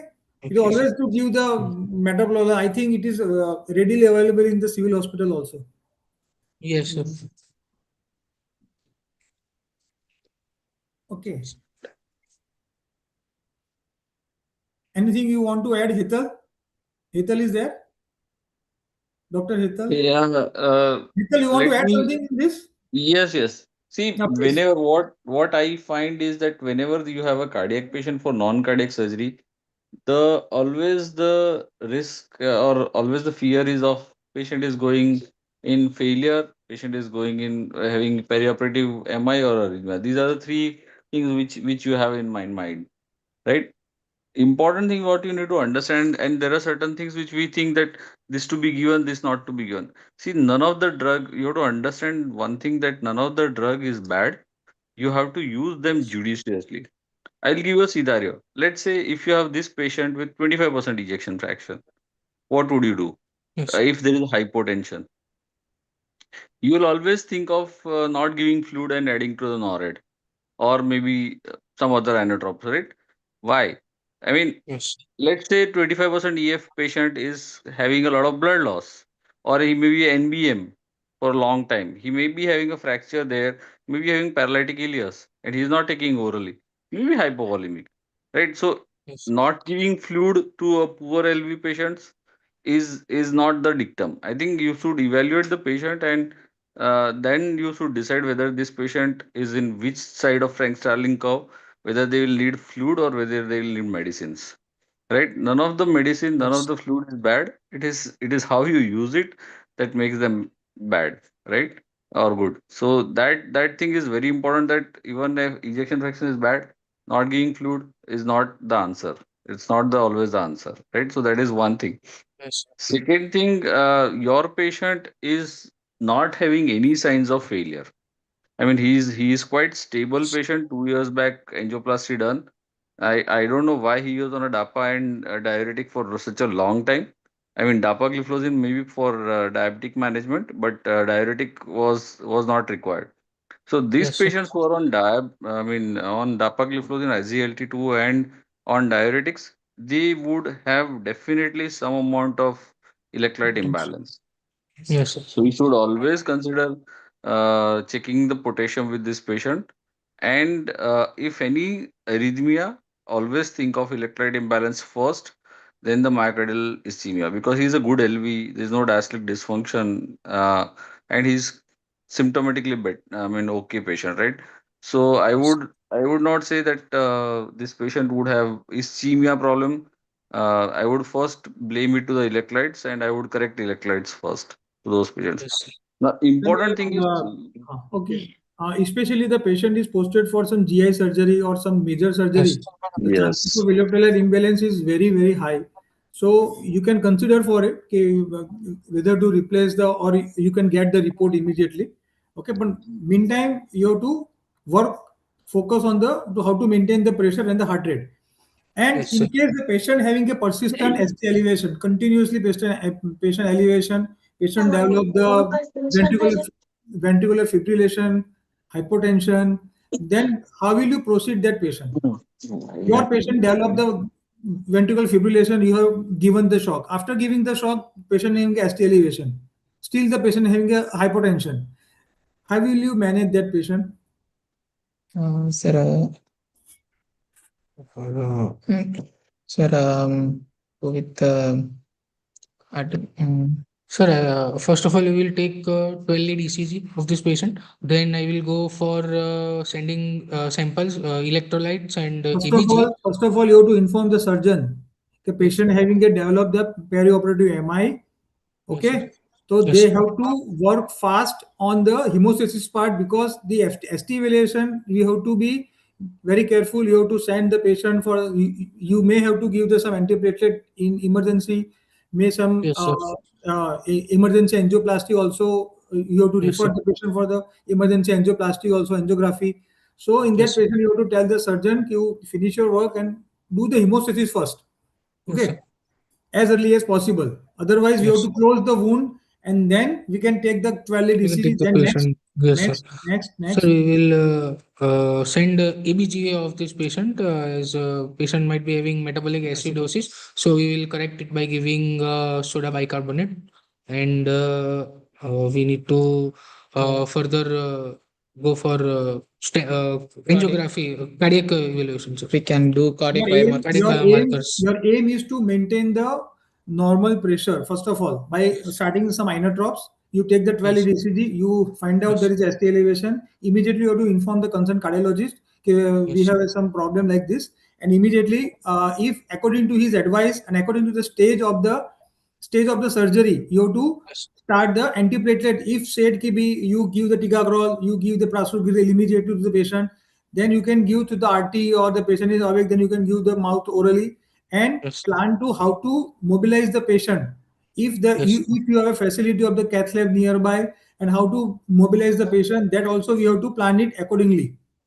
Okay, so along with Yes. that, everything, and in meantime, the one doctor you can explain to the relative that this event is happened, and now we are proceed with this surgery. Now, after that, we have to shift the patient for the further management to cardiac ICU or in the cath lab procedure. Recently, we got the call from some other hospital. I'm just giving the example. The patient was 37-year-old male patient. Patient developed a MI, VF. Directly, patient developed the MI, VF on the Yes. screen. Okay. So immediately the patient was 37-year-old. Patient was posted for the tendon surgery, and then immediately patient developed the VF. They have started the CPR, intubate the patient. Immediately they have closed the wound and they shifted the patient to the Mahavir Cardiac Hospital. We have done everything, whatever we can do. We have immediately done the angioplasty also. The LAD was 100% blocked. LAD was 100% blocked, and we have Sir. put the IBP, angioplasty was done, but still we couldn't revive the patient because of the heavy inotropes. Everything we have given, but the patient is died in within the 24 hours. So the perioperative MI risk is very high and the mortality is very, very high. So try to always prevent the perioperative MI as we can. Okay, we already discussed so much of the thing how to we can prevent, but everything Yes, has sir. to be, we have to be focused on the monitor properly. We have to focus Yes. we have to monitor the monitor. Is the skill to Yes. Yes, sir. monitor the monitor. Sometimes Yes, we sir. have applied everything, but still we are not monitoring the monitor. The ECG may ST elevation. Sometimes patient develop the tachycardia, but we miss out some period. The any patient will give some time before it become deteriorated. That time you have to find out. That time Yes, is, sir. the time period is very important to save the patient. If you Yes. miss the chance, then, and one of the most important thing I want to tell you, first of all, whenever you are not finding any pulse, start with the CPR. Don't be hurry Yes. in giving the adrenaline, because sometimes the adrenaline will create a more problem than the betterment of the patient. Because if you give Yes. the CPR in proper manner, you will save the patient. We have Yes. given CPR for 40 minutes and we have saved the patient. CPR should not be discontinued between, because there are a lot of people around Yes. you will tell you, you check the rhythm, you stop the CPR for some time, you check the rhythm, you give the shock, but don't waste your time. According to ACLS protocol, you give the CPR for 2 minutes, then Yes, sir. check the monitor. This is ideal protocol. If you follow And it, check for you will save the yes. patient. And whenever it is required, you Yes, give the adrenaline. I don't mind, but not more than 3 to 4 ampules, 1 ampule at a time. Sometimes the people are giving three ampules of yes, adrenaline. It sir. is the useless practice. You should not give the 3 ampules of adrenaline at a time. There is no use of 3 ampule adrenaline in any patient. Yes, sir. Okay. Now we can ask any question if they Yes. in the from the audience or whoever is listening, and if the Hital wants to add something, then he is always welcome. No use of intracardiac adrenaline, which was like when we were resident, we used to do that. Still, the people are So, giving intracardiac adrenaline, especially the I, surgeon. I have seen uh, so many surgeons, they are prefer to give the intracardiac adrenaline. so I mean, we used to do that practice in our residency days, but I think Yes. that's useless practice. We should not do. Yeah. Acha, I want to ask one question. Which VP, I mean, which arrhythmia uh, is benign and which arrhythmia is bad? I think that if you know this, your tachycardia and your adrenaline secretion will be less. Sir, um, sometimes, sir, VPC is also occurs in an elderly patient, which is a benign sometimes. No, If a no, this patient doesn't case. have We talk Which about this case. Let's talk about this case only. in this case, only okay, arrhythmias. sir. Okay, sir. Sir, I guess malignant means bad arrhythmias will be pulseless ventricular tachycardia and ventricular fibrillation, sir. Okay. So, first, I mean, benign arrhythmias. Let's talk about benign arrhythmias. Yes, Sinus sir. arrhythmia is benign. Benign Yes, arrhythmia. Only APCs is benign. If you yes, get only one VPCs in a screen or like when the EC is going, roughly there are in any monitor roughly you can see about 7 to 8 QRS complex in one screen. So if you have one VPCs Yes, only one VPC in I mean two yes, to three screens like when it goes about 15 to 30 heart rates, then I yes. think it's usually a benign arrhythmias. But if Okay. you see VPCs which is in a different direction. So like one VPC coming in upright, like QRS is an Yes, upright, I mean in positive deflection, and another QRS coming in a after a few beats, another QRS coming in a negative deflection. Or if they Polymorphics. comes in the pair, yes, two or three, or if yes. it is coming Shana, very close to the T wave. So I think Shana, क्या नहीं निकट दिख रहा? those are the very dangerous arrhythmias. So you need to treat them before it culminates into VT or VF. Shana, Right? Yes, sir. And any wide complex QRS arrhythmia, and if you Yes, feel the patient is not converting into the sinus rhythm, then you may consider for the yes dilocard, magnesium, yes, and replacement of the potassium if you feel the patient having hypokalemia. Because hypokalemia yes. in the ischemic heart patient, the hypokalemia is the most important culprit Machine to give culprit. the arrhythmia. Yes, sir. Okay. And in which situation of the arrhythmia you should not give the corderon? Sir, if it is a Torsades torsades deep pontis. we should avoid. Yes, if in the previous ECG also you find the patient's QT interval is prolonged, if that type of the Yes, patient yes, sir. develop any type of the arrhythmia because of torsade, you should avoid the Torsades. cordron because cordron will increase the your more QT interval. Yes. Yes, So, sir. so in that particular patient, the magnesium and I do your some this correction and Zylocard there's is some going to be xylocaine. help to you. Either you can increase the heart rate. If the Yes, bradycardia sir. is inducing your torsade and giving the ventricular fibrillation, then you Yes, increases the heart rate by any means. You can give the atropine also, you can give the Atropine. isoline, and you can Yes. increase the heart rate, atrial kick, and it will Atrial increase the pacing. heart rate. Then also you can subside with the this ventricular tachycardia. Yes, sir.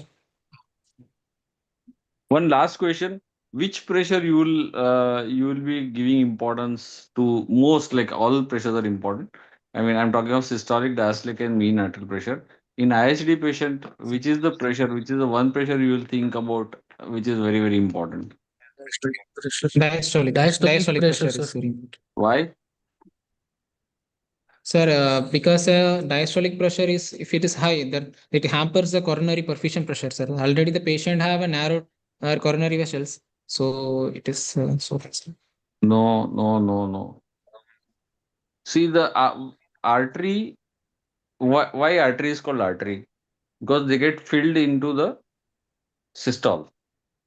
That is why they are called arteries, right? Yes. The only artery which is getting filled in diastole is coronary artery. Coronary, sir. So if you give good diastolic pressure, it is actually good. The perfusion is better. Yes. So your answer is right that diastolic pressure is very important, but high diastolic is also bad because it will increase the SVR and it will increase the afterload of the heart. But you have to Yes. keep the diastolic pressures at least in 60s and 70s with this Yes. kind of patients, right? Because So the Yes. high diastolic pressure will ultimately increase the afterload. It's a sign of the raised afterload. So it will Yes. also give the stress to the myocardium, and it will hamper to the, is not good for the ischemic heart. So you have to Yes. maintain the diastolic heart pressure between the 60 to 70 around is ideal diastolic pressure. Okay, if it is more Yes. than 85, 90, then also it is a detrimental and it is a sign of sympathetic stimulation also. When your systolic pressure is high, sometimes sometimes you will not get the proper systolic pressure in the arterial line also because of the dampening flow. So the diastolic pressure is, you look at the diastolic pressure, the diastolic pressure is very high. Then you have to reduce the diastolic pressure. Diastolic pressure more than 85 to 90 Yes. is not good for the patient, especially for the ischemic heart disease patient. Yes. Ischemic heart disease. and another thing which you need to understand or keep in mind in this patient is that this is a diabetic patient, so intra sugar monitoring is very, very important. Yes, Second very, very thing, important. diabetic patients, I always tell my patients that diabetic patients are always blessed because they don't have chest pain. So they would Chest not pain, give chest Silent pain as a MI. sign of, yeah. So they will not give chest pain as a sign of MI. So they will have other symptoms or other Yes. signs, right? So you have to be very careful about perioperative ischemia. They would not probably tell you that Yes. he is getting chest pain. So he might be having some other symptoms. So that also you need to keep in mind. Because Okay, if sir. if your patient having a uncontrolled diabetes during the surgery, means if your sugar level is persistently more than 200, then it can cause the Yes. metabolic acidosis. So metabolic acidosis will start the sequel of not good for the patient, because it will increase your heart rate, tachycardia, and ultimately patient will land up into the ischemia. So intraoperative sugar Yes. control is a very important point. We are going to ask some questions. We have already prepared some questions to ask the whoever is listening, and if the Baroda. So, Yes. okay, just hold on. Ketan sir, Okay. there is one question in chat box. Yes, The yes. role of FFP for Okay. antiplatelet drug to reverse it. No, no. FFP is FFP and the antiplatelet has a no correlation. Okay, the FFP should be given only if the patient having a high INR, and that high INR should be because of the your vitamin K antagonist medicine like Vitamin K. Warfarin. only is the Warfarin. only the indication of FFP. See, I am telling you ki we haven't used any FFP in the cardiac patient also. Any cardiac patient for the prophylactically, we are not using any FFP since 2 years. I am not using any FFP. If the patient having a bleeding problem due to this warfarin in a patient having a high INR, in that patient only I have keep reserve, because the injection which is available to antagonize the vitamin K antagonist, that is very costly. Each and every patient is not going to afford it. So we are giving the FFP for that particular patient. Baki any intraoperative or postoperative bleeding, we are not giving FFP. I prefer to give platelet if at all required. First, I prefer the cryoprecipitate and then platelet. And if Yes. their platelet is more than 70,000, I don't think so you will require any platelet, because the surgical hemostasis will work better than any other blood product. Okay, sir. Yeah. And sir, another question, Yeah. like perioperative MI happen, and we have treat everything to decrease myocardial O2 demand, as well as we have treated hypertension, Yes. tachycardia. Apart from that, we have checked for hypotension, hypoxia, anemia. So now what's next? Should we jump directly to clopi or we should wait? See, the role of the clopidogrel is only when patient develop the ST elevation MI. See, if the patient having the ST depression followed by means because of tachycardia hypertension with ST depression, you should not give the clopidogrel. You have to try to increases the heart, decreases the heart rate, maintain the normal pressure. After some time, this because of the tachycardia, once the patient heart rate is settled down, the automatically the ischemia will go away. I have seen many patients because we are inducing ischemic heart disease every day because the patient is posted for the bypass. So whenever sometimes my junior will intubate the patient, so the patient reflexly tachycardia and hypertension, immediately the ECG shows the ST depression. Whenever we give more of anesthesia and the beta blocker, sometimes immediately after the some time the ST depression will go away and the patient is completely settled. So you any ST depression, you should not jump for any antiplatelet. Yes, sir. Okay, Any sir. ST elevation and with persistent hypotension, you may consider for the antiplatelet after consulting your surgeon and the cardiologist on panel. Okay, sir. And sir, if we are suspecting after treating everything, if we are suspecting for plaque that lead to sudden MI, should we treat that patient with ultrafraction heparin or anything else, IV? Yes, obviously. If there is no bleeding is not the complication, bleeding is not the complication, then you can plan for the giving the antiplatelet along with the heparin you can give. Okay, sir. Reason Antiplatelet and why I am heparin. asking, because many times surgery is going on like laparotomy. Already abdomen Yes. is open. So should Yes. we give such a drug?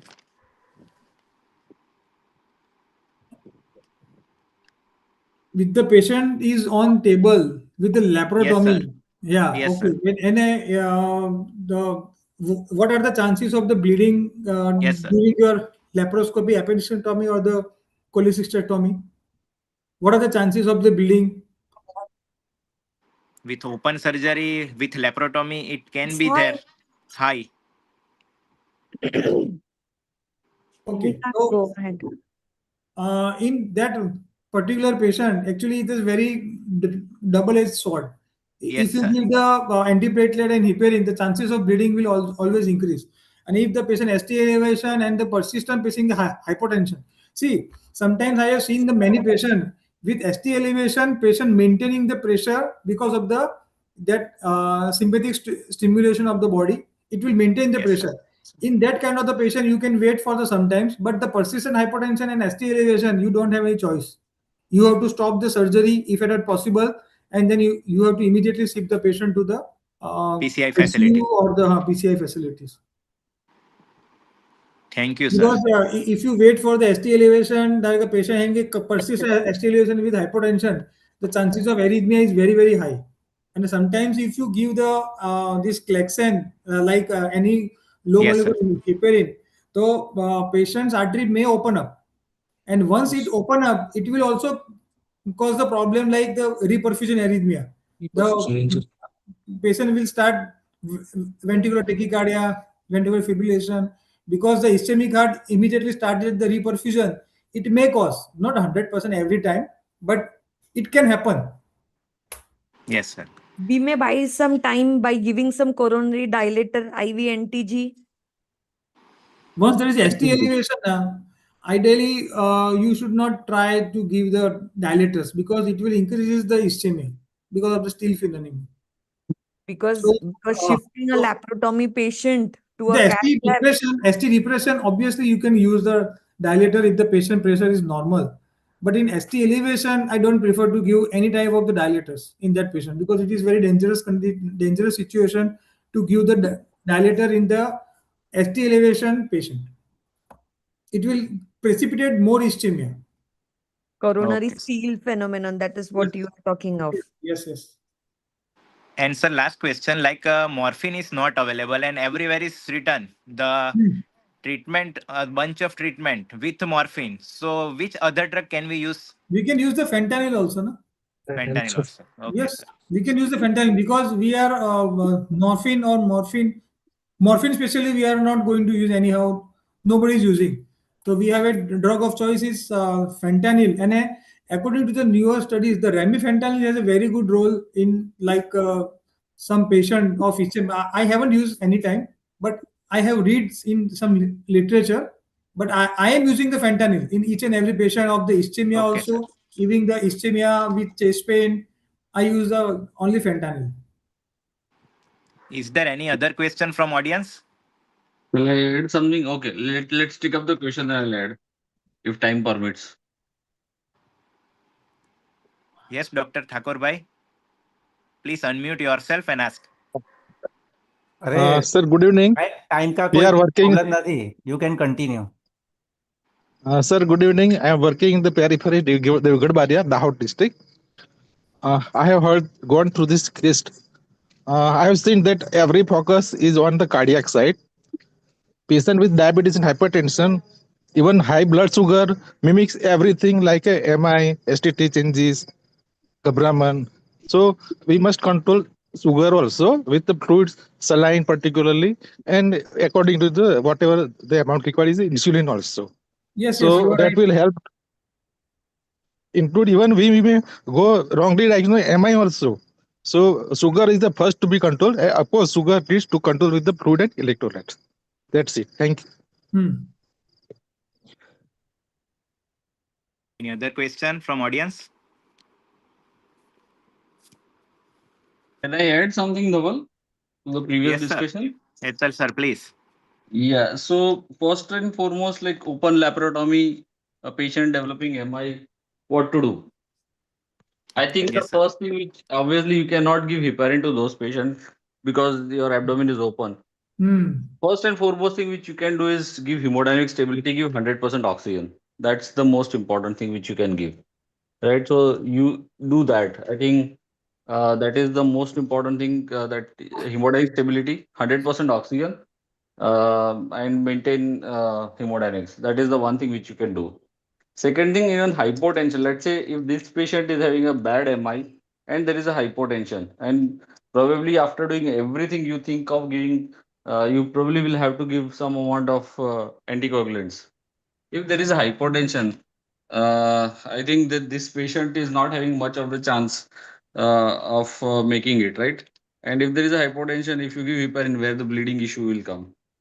So because there is a hypotension.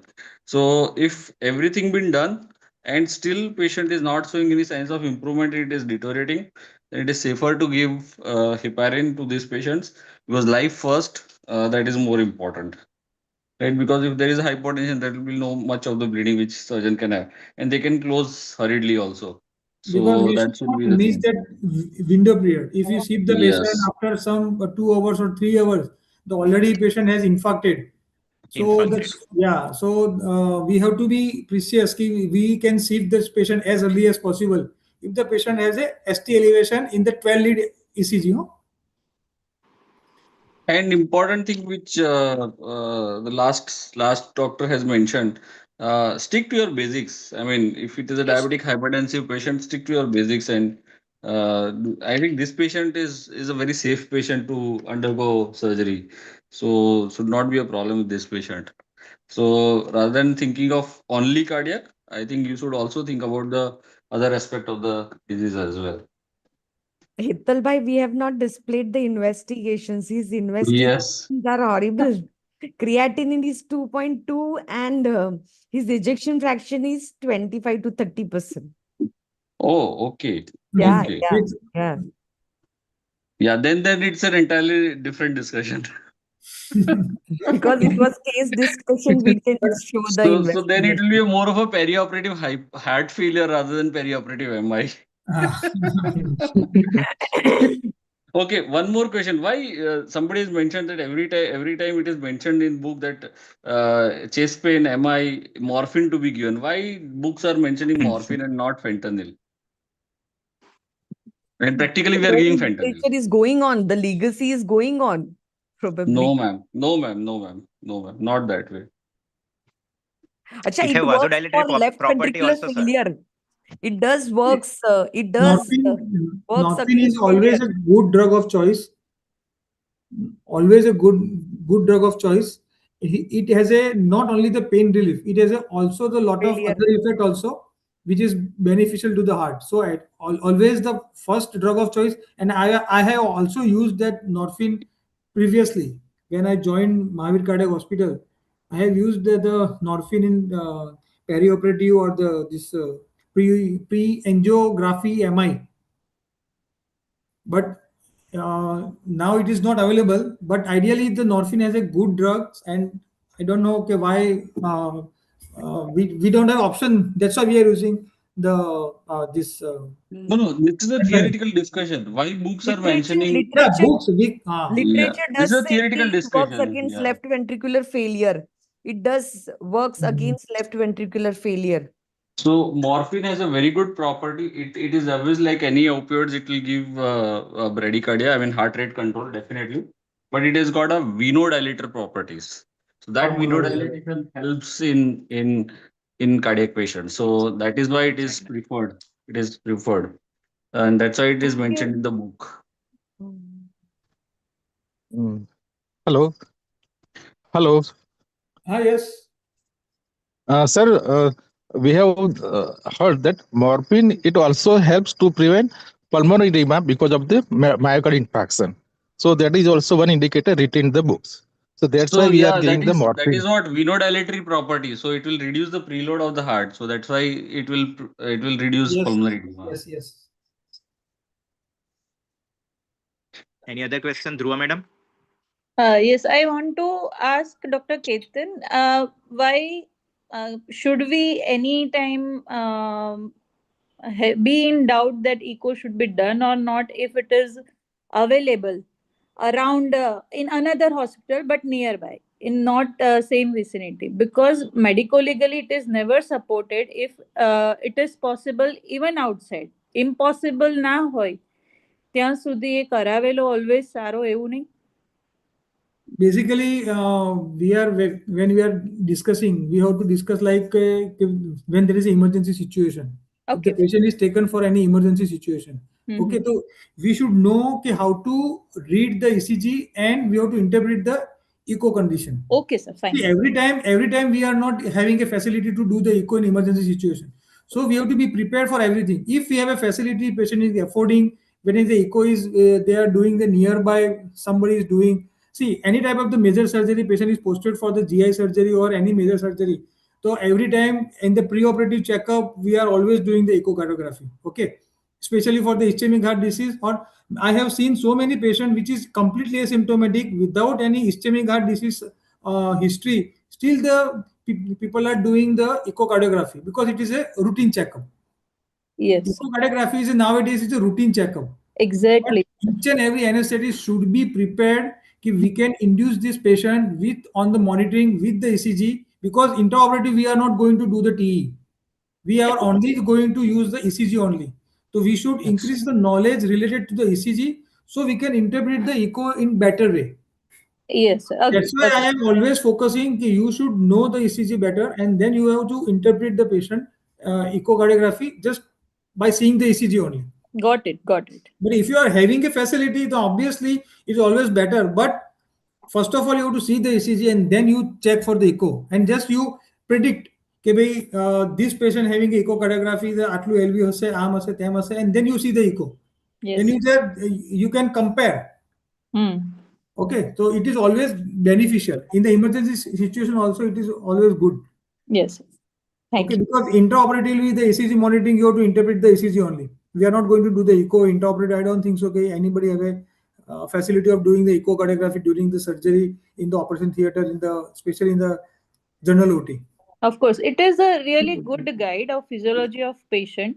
intraoperative. We can plan accordingly if pre-operative echo is done. It is that help. Thank And you. as I said, ki if the patient has a history of RCA MI and the circumflex MI, and the patient is having some symptoms, then it is better to evaluate, because chances of MR, some MR is always there. And the patient having a MAT score more than 10, if the patient is playing all the type of the sports activity, and then 100% you can defer the echo, because the MAT score more than 10, that means the patient is completely out of danger. And if the patient is in between 4 to 10, then you should consider that this patient may develop any type of the perioperative problem. So you can consider according to your some other investigation also. In particularly this patient, I have seen the investigation. Patient having a creatinine of 2, urea is around 54. In the ECG, patient having a PR interval prolonged, QR is also prolonged, QT is also prolonged. There is a no R wave, there is a large Q wave. So in this particular patient, you have to consider for the echo. You should not do the elective surgery without confirming with the echocardiography. Yes, sir. But not in all the patient. Yeah. But if the echo is done in last, let's say in a stable patient, if it is done in last 6 months or 1 year, and if he no history, I think you can skip off doing echo. Echo is mandatory, but echo should not be a compulsory or kind of over exaggerating ke bhai mahina pehla tha hoche to farithi karailo. Not like that. Yeah, Right? So you have to always look at the you always compare the previous ECG, as Ketan is mentioned, and he's emphasizing on ECG. We cardiac anesthetists work in a different perspective, but always look at the previous ECG. See, if the patient is having any sort of heart disease, he must be having some previous investigation done. So always compare the previous ECG with the recent ECG. ECG is very easy, right? So you always compare. If you find that there is no history of any heart ailment, no worsening of the symptoms, and if the ECG is almost same, and if the echo is done in 6 months to 1 year, probably you can avoid. I'm not saying you must avoid, but you can avoid. So there will be no much change in the echocardiographic finding of those patients. So trend is Right? more important than the Yes. Right. Yes. Trend is always important. Yes. Bhai, Yeah, hello. It was a great going on discussion. There are many times people have suggested like if the patient has like ejection fraction 35%, 40%, or 30%, although made good or not, and when they are going giving the spinal anesthesia. So, what is the role of using a prophylactically noradrenaline infusion before giving the anesthesia or anything? Prophylactically Can you low put dose some of light on that? adrenaline. Noradrenaline. Noradrenaline before giving the anesthesia. Before giving anesthesia, we can just start at the Ketan, low what dose they are asking noradrenaline. is that what Ketan they are asking is that if you are giving spinal anesthesia, there will be a chance of vasodilatation and low SVR.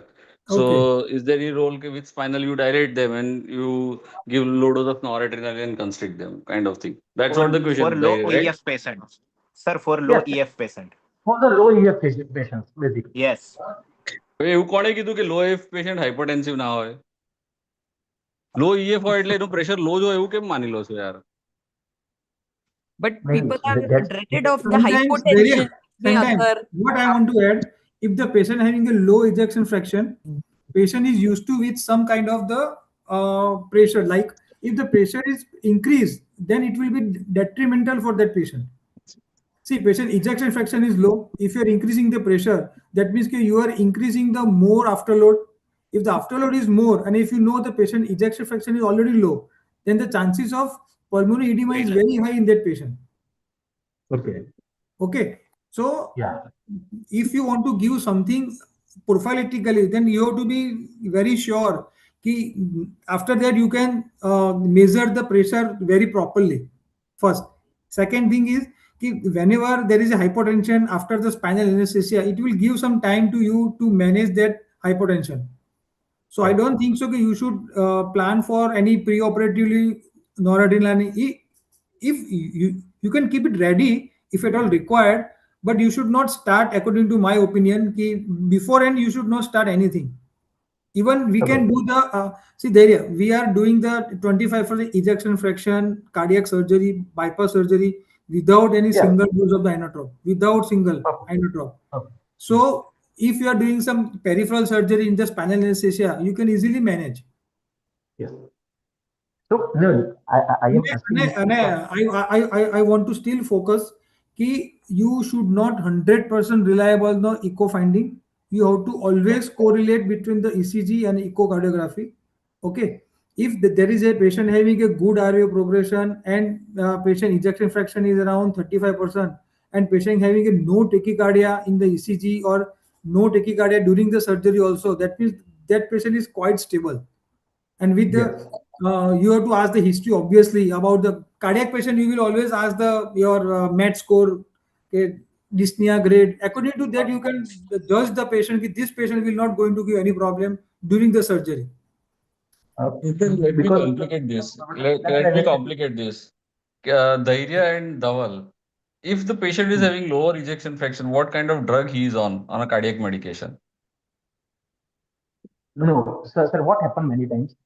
Like this is a generalized question and generalized trend in the freelancing practice which is going on. In that matter, I am conveying to you this thing. So, like No, no, many no. time what Let's crack it out. Dhairya, let's crack it out. Let's crack this out. So if the patient is having yeah, low ejection fraction, what medications this patient is on? Mostly vasodilators, the patient vasodilator is like Diuretics. diuretics, and AC just like inhibitors, right? So yes, they are yes, mostly in a vasod. They would be giving those drugs which is more causing vasodilation, right? So by giving yes, spinal also you are giving vasodilation. And yes. Tarun bhai is here. Yeah, he will kill me. If you have to give segmental spinal. Why you want to give spinal? And you can give gradual epidural. I cath lab mean, માંથી બહાર કાઢો cath lab માંથી બહાર કાઢો પેલા તો cath lab માં ઘુસાડી દીધા બે સાહેબ, જણા કેતન ને હેતલે આખું કેથલેબમાં કેથલેબ મગજ પર ચાલ્યા કરતું છે. કેથલેબમાં જાય ના એના માટેની વાતો કરીએ છીએ કે કેથલેબમાં ના આવે. મારું ને કેતનનું કામ નથી વધારવું. અમારી પાસે સફિશિયન્ટ વર્ક છે. કેથલેબ અમને કેથલેબ માં લાગી દીધા આજે તો કોણ જાણે કેટલી જાતના એરિથમિયા શીખવાડી દીધા. Sir, so No. this So is important thing, Anyway, this kind of patients, if you want to give subarachnoid block for any reason, give spinal, give epidural. That's more important, right? So epidural you can give titrated, and there will be less chance of hypotension. Why you want to give spinal and give noradrenaline? Why you have to complicate things? So that is one thing. Second thing, you can give segmental spinal. Now, I mean, Tarun bhai can take one good lecture and teach all of us. So I think these two or and peripheral nerve blocks, which you thought about this patient, right? Good peripheral nerve blocks, USG yes, guided. I think yes. Nowadays, these peripheral three nerve things Hetal, can guide. be a Hetal, wonderful thing to be having. Dhairya is very well expert in giving the peripheral Yeah, block. Each and every type USG of the guided. block he can give. You just name the block, he can give to the I any know. patient. No, but why he Yes, sir, raised as this I point? want to. Good Why evening, Tarun probably bhai. he raised this point is that private practice, maybe people are doing this, giving spinal and then probably starting a load of noradrenaline. More I think adrenaline, that's a yes. wrong practice. You should not do it because you never know at what SVR, systemic vascular resistance, the patient is in, right? One side we are talking of goal So, directed therapy. How many would you have a goal directed therapy monitorings? Right. So I think, I yeah, mean, that should not be the thing. Yeah, if it is needed, give. But prophylactic, there is no role. I don't think so. Instead, if you are planning this patient for surgery, I would do it in a different way. I would start maintenance okay, fluid 12 hours prior, and I will Yes. preload this patient okay, slowly, and then give spinal. very So nice. why the hypotension would happen? Right. So Okay, those are the nitty-gritties, and those are the things which you can do in private practice, and probably yeah, work around it. yeah. So there's a many times the many people ask, there is any absolute number like below which ejection fraction you should not give a spinal anesthesia. There is no such guidelines. Very good Okay, question. very There is no okay, such guidelines. So if okay. patient is hemodynamically stable, if you think, and if let's say this You have patient is to coming assess for your. you, if you are thinking that this patient is clinically stable, and if he is requiring, let's say, Yeah, Fisher surgery, give saddle spinal anesthesia. Who says no? yeah. Or if it is a lower limb surgery, Low limb surgery. Yes. below knee surgery, then you can give, I mean, low dose spinal and keep your levels low. Or if you have let's say if you want to give this tibia fibula, give only unilateral spinal. I mean, there are so many things which you can do. There are so many Yeah, but options. temptation of And giving we are actually final. we don't have the USG guided. No, sir. Basically, But if you are not doing regularly, no, no no, sir. blocks with USG guided or PNS guided, better to give very low dose spinal and better stability. 100% your effect will be there. There will be no hemodynamic changes. So many drugs are there and so many things are there. We are not discussing today this. Let's congratulate this Raghav and Jubin for wonderful presentation of cases. This case and all moderator. Bansiri madam, thank you very much for arranging with this very short notice. And Dhawal and Dharia is always there to help Surat City branch. Congratulate to Surat City branch also. And again, congratulate to two these Cath persons, Ketan and Hetal. They have made it very interesting and very practical. And there are so many tips they have given. This presentation is recorded on YouTube. We will post in ISA Gujarat branch Facebook group and in WhatsApp group also. So you can refer it at any time according to your convenience. And again, second message is that UACon 26 is there at Ahmedabad this 25th and 26th April, along with the national sports event.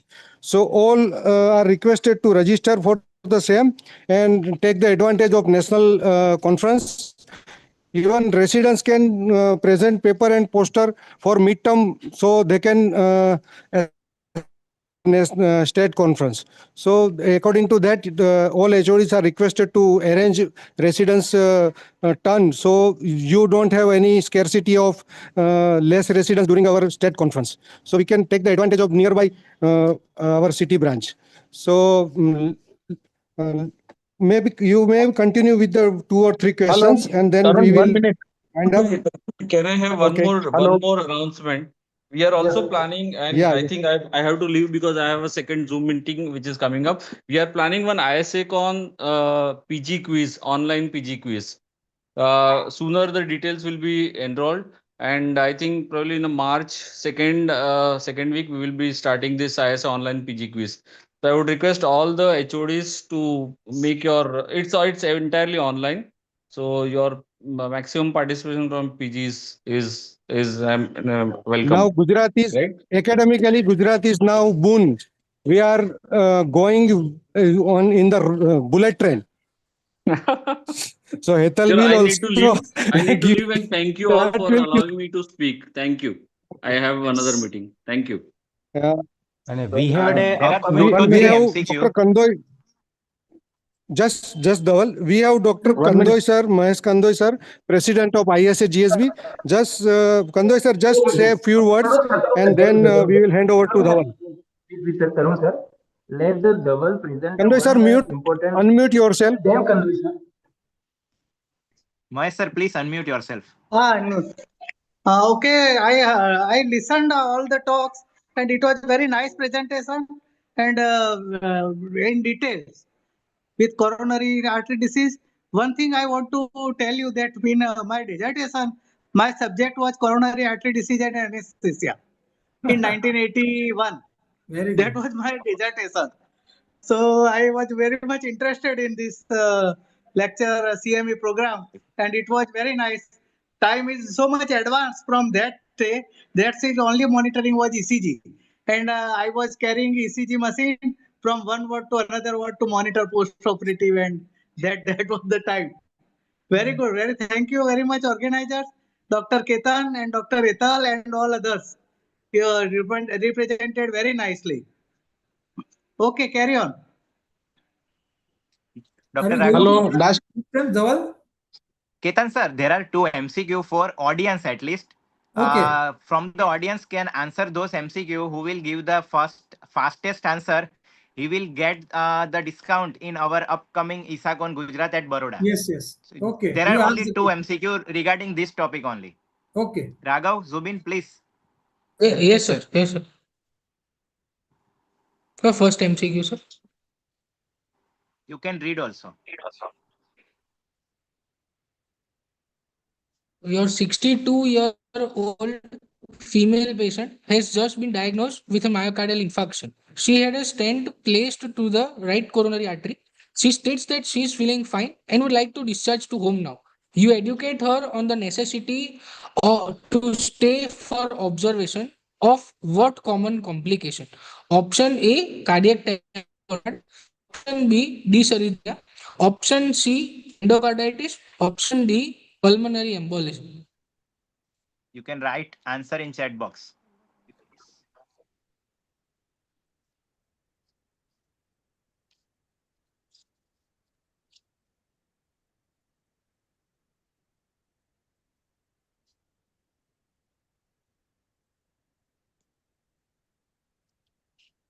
Yes, answer is B, dysarrhythmia.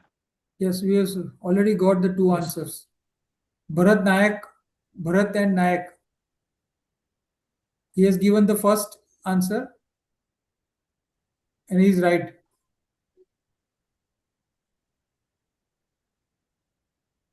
So shall I proceed to next question, sir? Yes, you Yes, can next, proceed next to next question.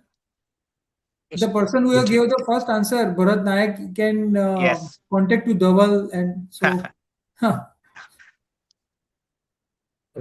Zubin, please patient with read. the history of yes, a patient with a history of anterior MI is being transferred from a coronary care unit to cardiac step-down unit. While giving a report to the CSU nurse, the CCU nurse says his pulmonary artery wedge pressures have been in the high normal range.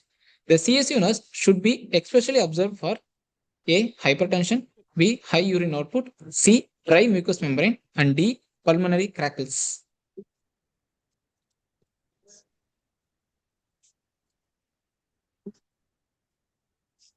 Yes, answer D, pulmonary crackles. Yes, sir. Before we end our session, I would like to invite Jay sir, who has provided his premium Zoom platform for all this educational activity. Please, Jay sir. Thank you for giving me opportunity to use my platform, and I am glad to that academic activity should be continue on. And one more announcement from our sides કે 8 તારીખે 8 March chronic pain મેનેજમેન્ટનો એક સારો live કેસનો workshop થવા જઈ રહ્યો છે, જેમાં રેડિયો ફ્રીક્વન્સી એબ્લેશન ઉપરના લાઈવ કેસીસ અને એનો વિડીયો પ્રેઝન્ટેશન એનો આ ફૂલ ડે વર્કશોપ છે. તો those who are interested for the chronic pain management and learn the radio frequency ablations and other chronic blocks, they are please register for the 8 March. Thank you. So it was quite informative discussion regarding perioperative MI, various drug, as well as the post-operative and its management. So I would like to thanks first our two star of the day, Dr. Raghav and Dr. Zubin, for wonderful preparation and presentation. Apart Thank you, from sir. this, I would like to thanks Bansri madam, Archana madam, Sunena madam, Ketan sir for your valuable suggestions, and Hetal sir also. And Sir, last but not the least, I would like to thank to all the wonderful our participants for their time.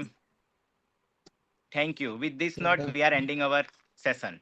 Sir, Thank you. three MCQs are still remaining, sir. Yeah, we can continue if time permits and if everyone agree. I have prepared many things. Even sir have put some MCQ also. Yes, continue. Third Yes, sir. MCQ. 2 MCQs from Yes, sir. continue Yes. third. Yes, sir. What does type 4B myocardial infarction represent? A, spontaneous MI, B, stent thrombosis, C, CABG related MI, D, coronary spasm. It is one of the very difficult question. Yes, it is. Because if somebody else read the properly the types of myocardial infarction, then and then he can give the answer. Otherwise, it's very difficult one.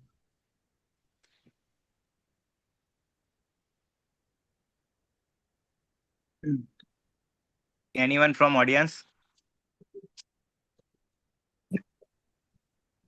The answer is MI related to stent thrombosis. Stent thrombosis. Yes, So that there is are 48 myocardial. Okay.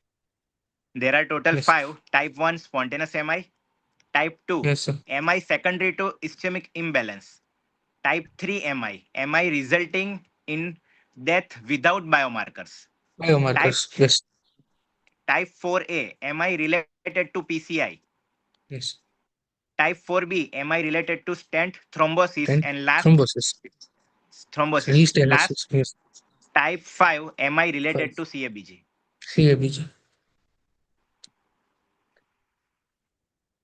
बोलना. Read this ECG and give the diagnosis. The last two questions are given by Dr. Ketan, sir.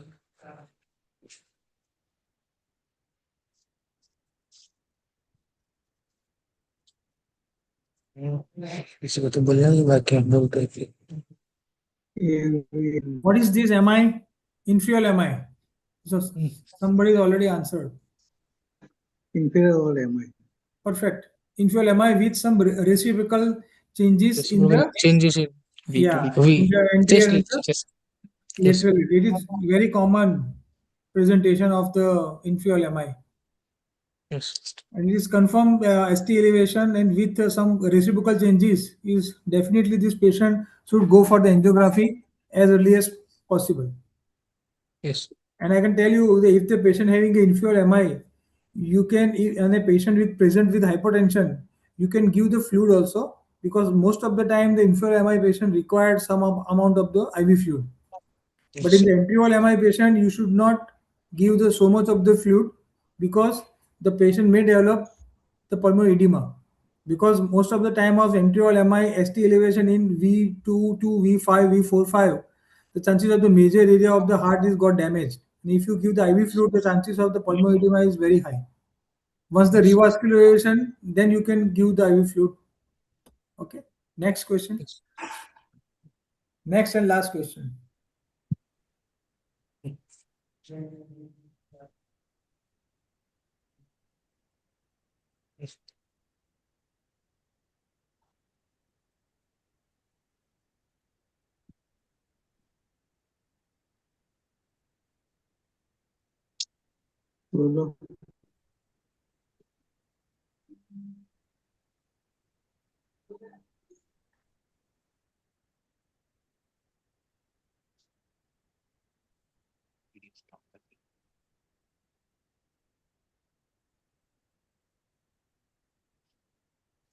You can make it enlarge if possible, so that the people to know.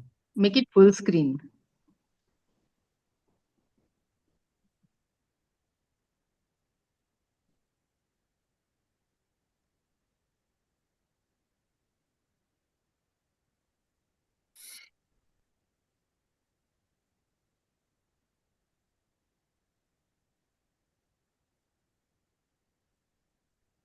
You can see there is a fluid collection outside the heart in the pericardial cavity. Yes, so this is the echo of the pericardial tamponade or the effusions. Thanks. Okay. Yeah. Yes. Yes. Thank you so much.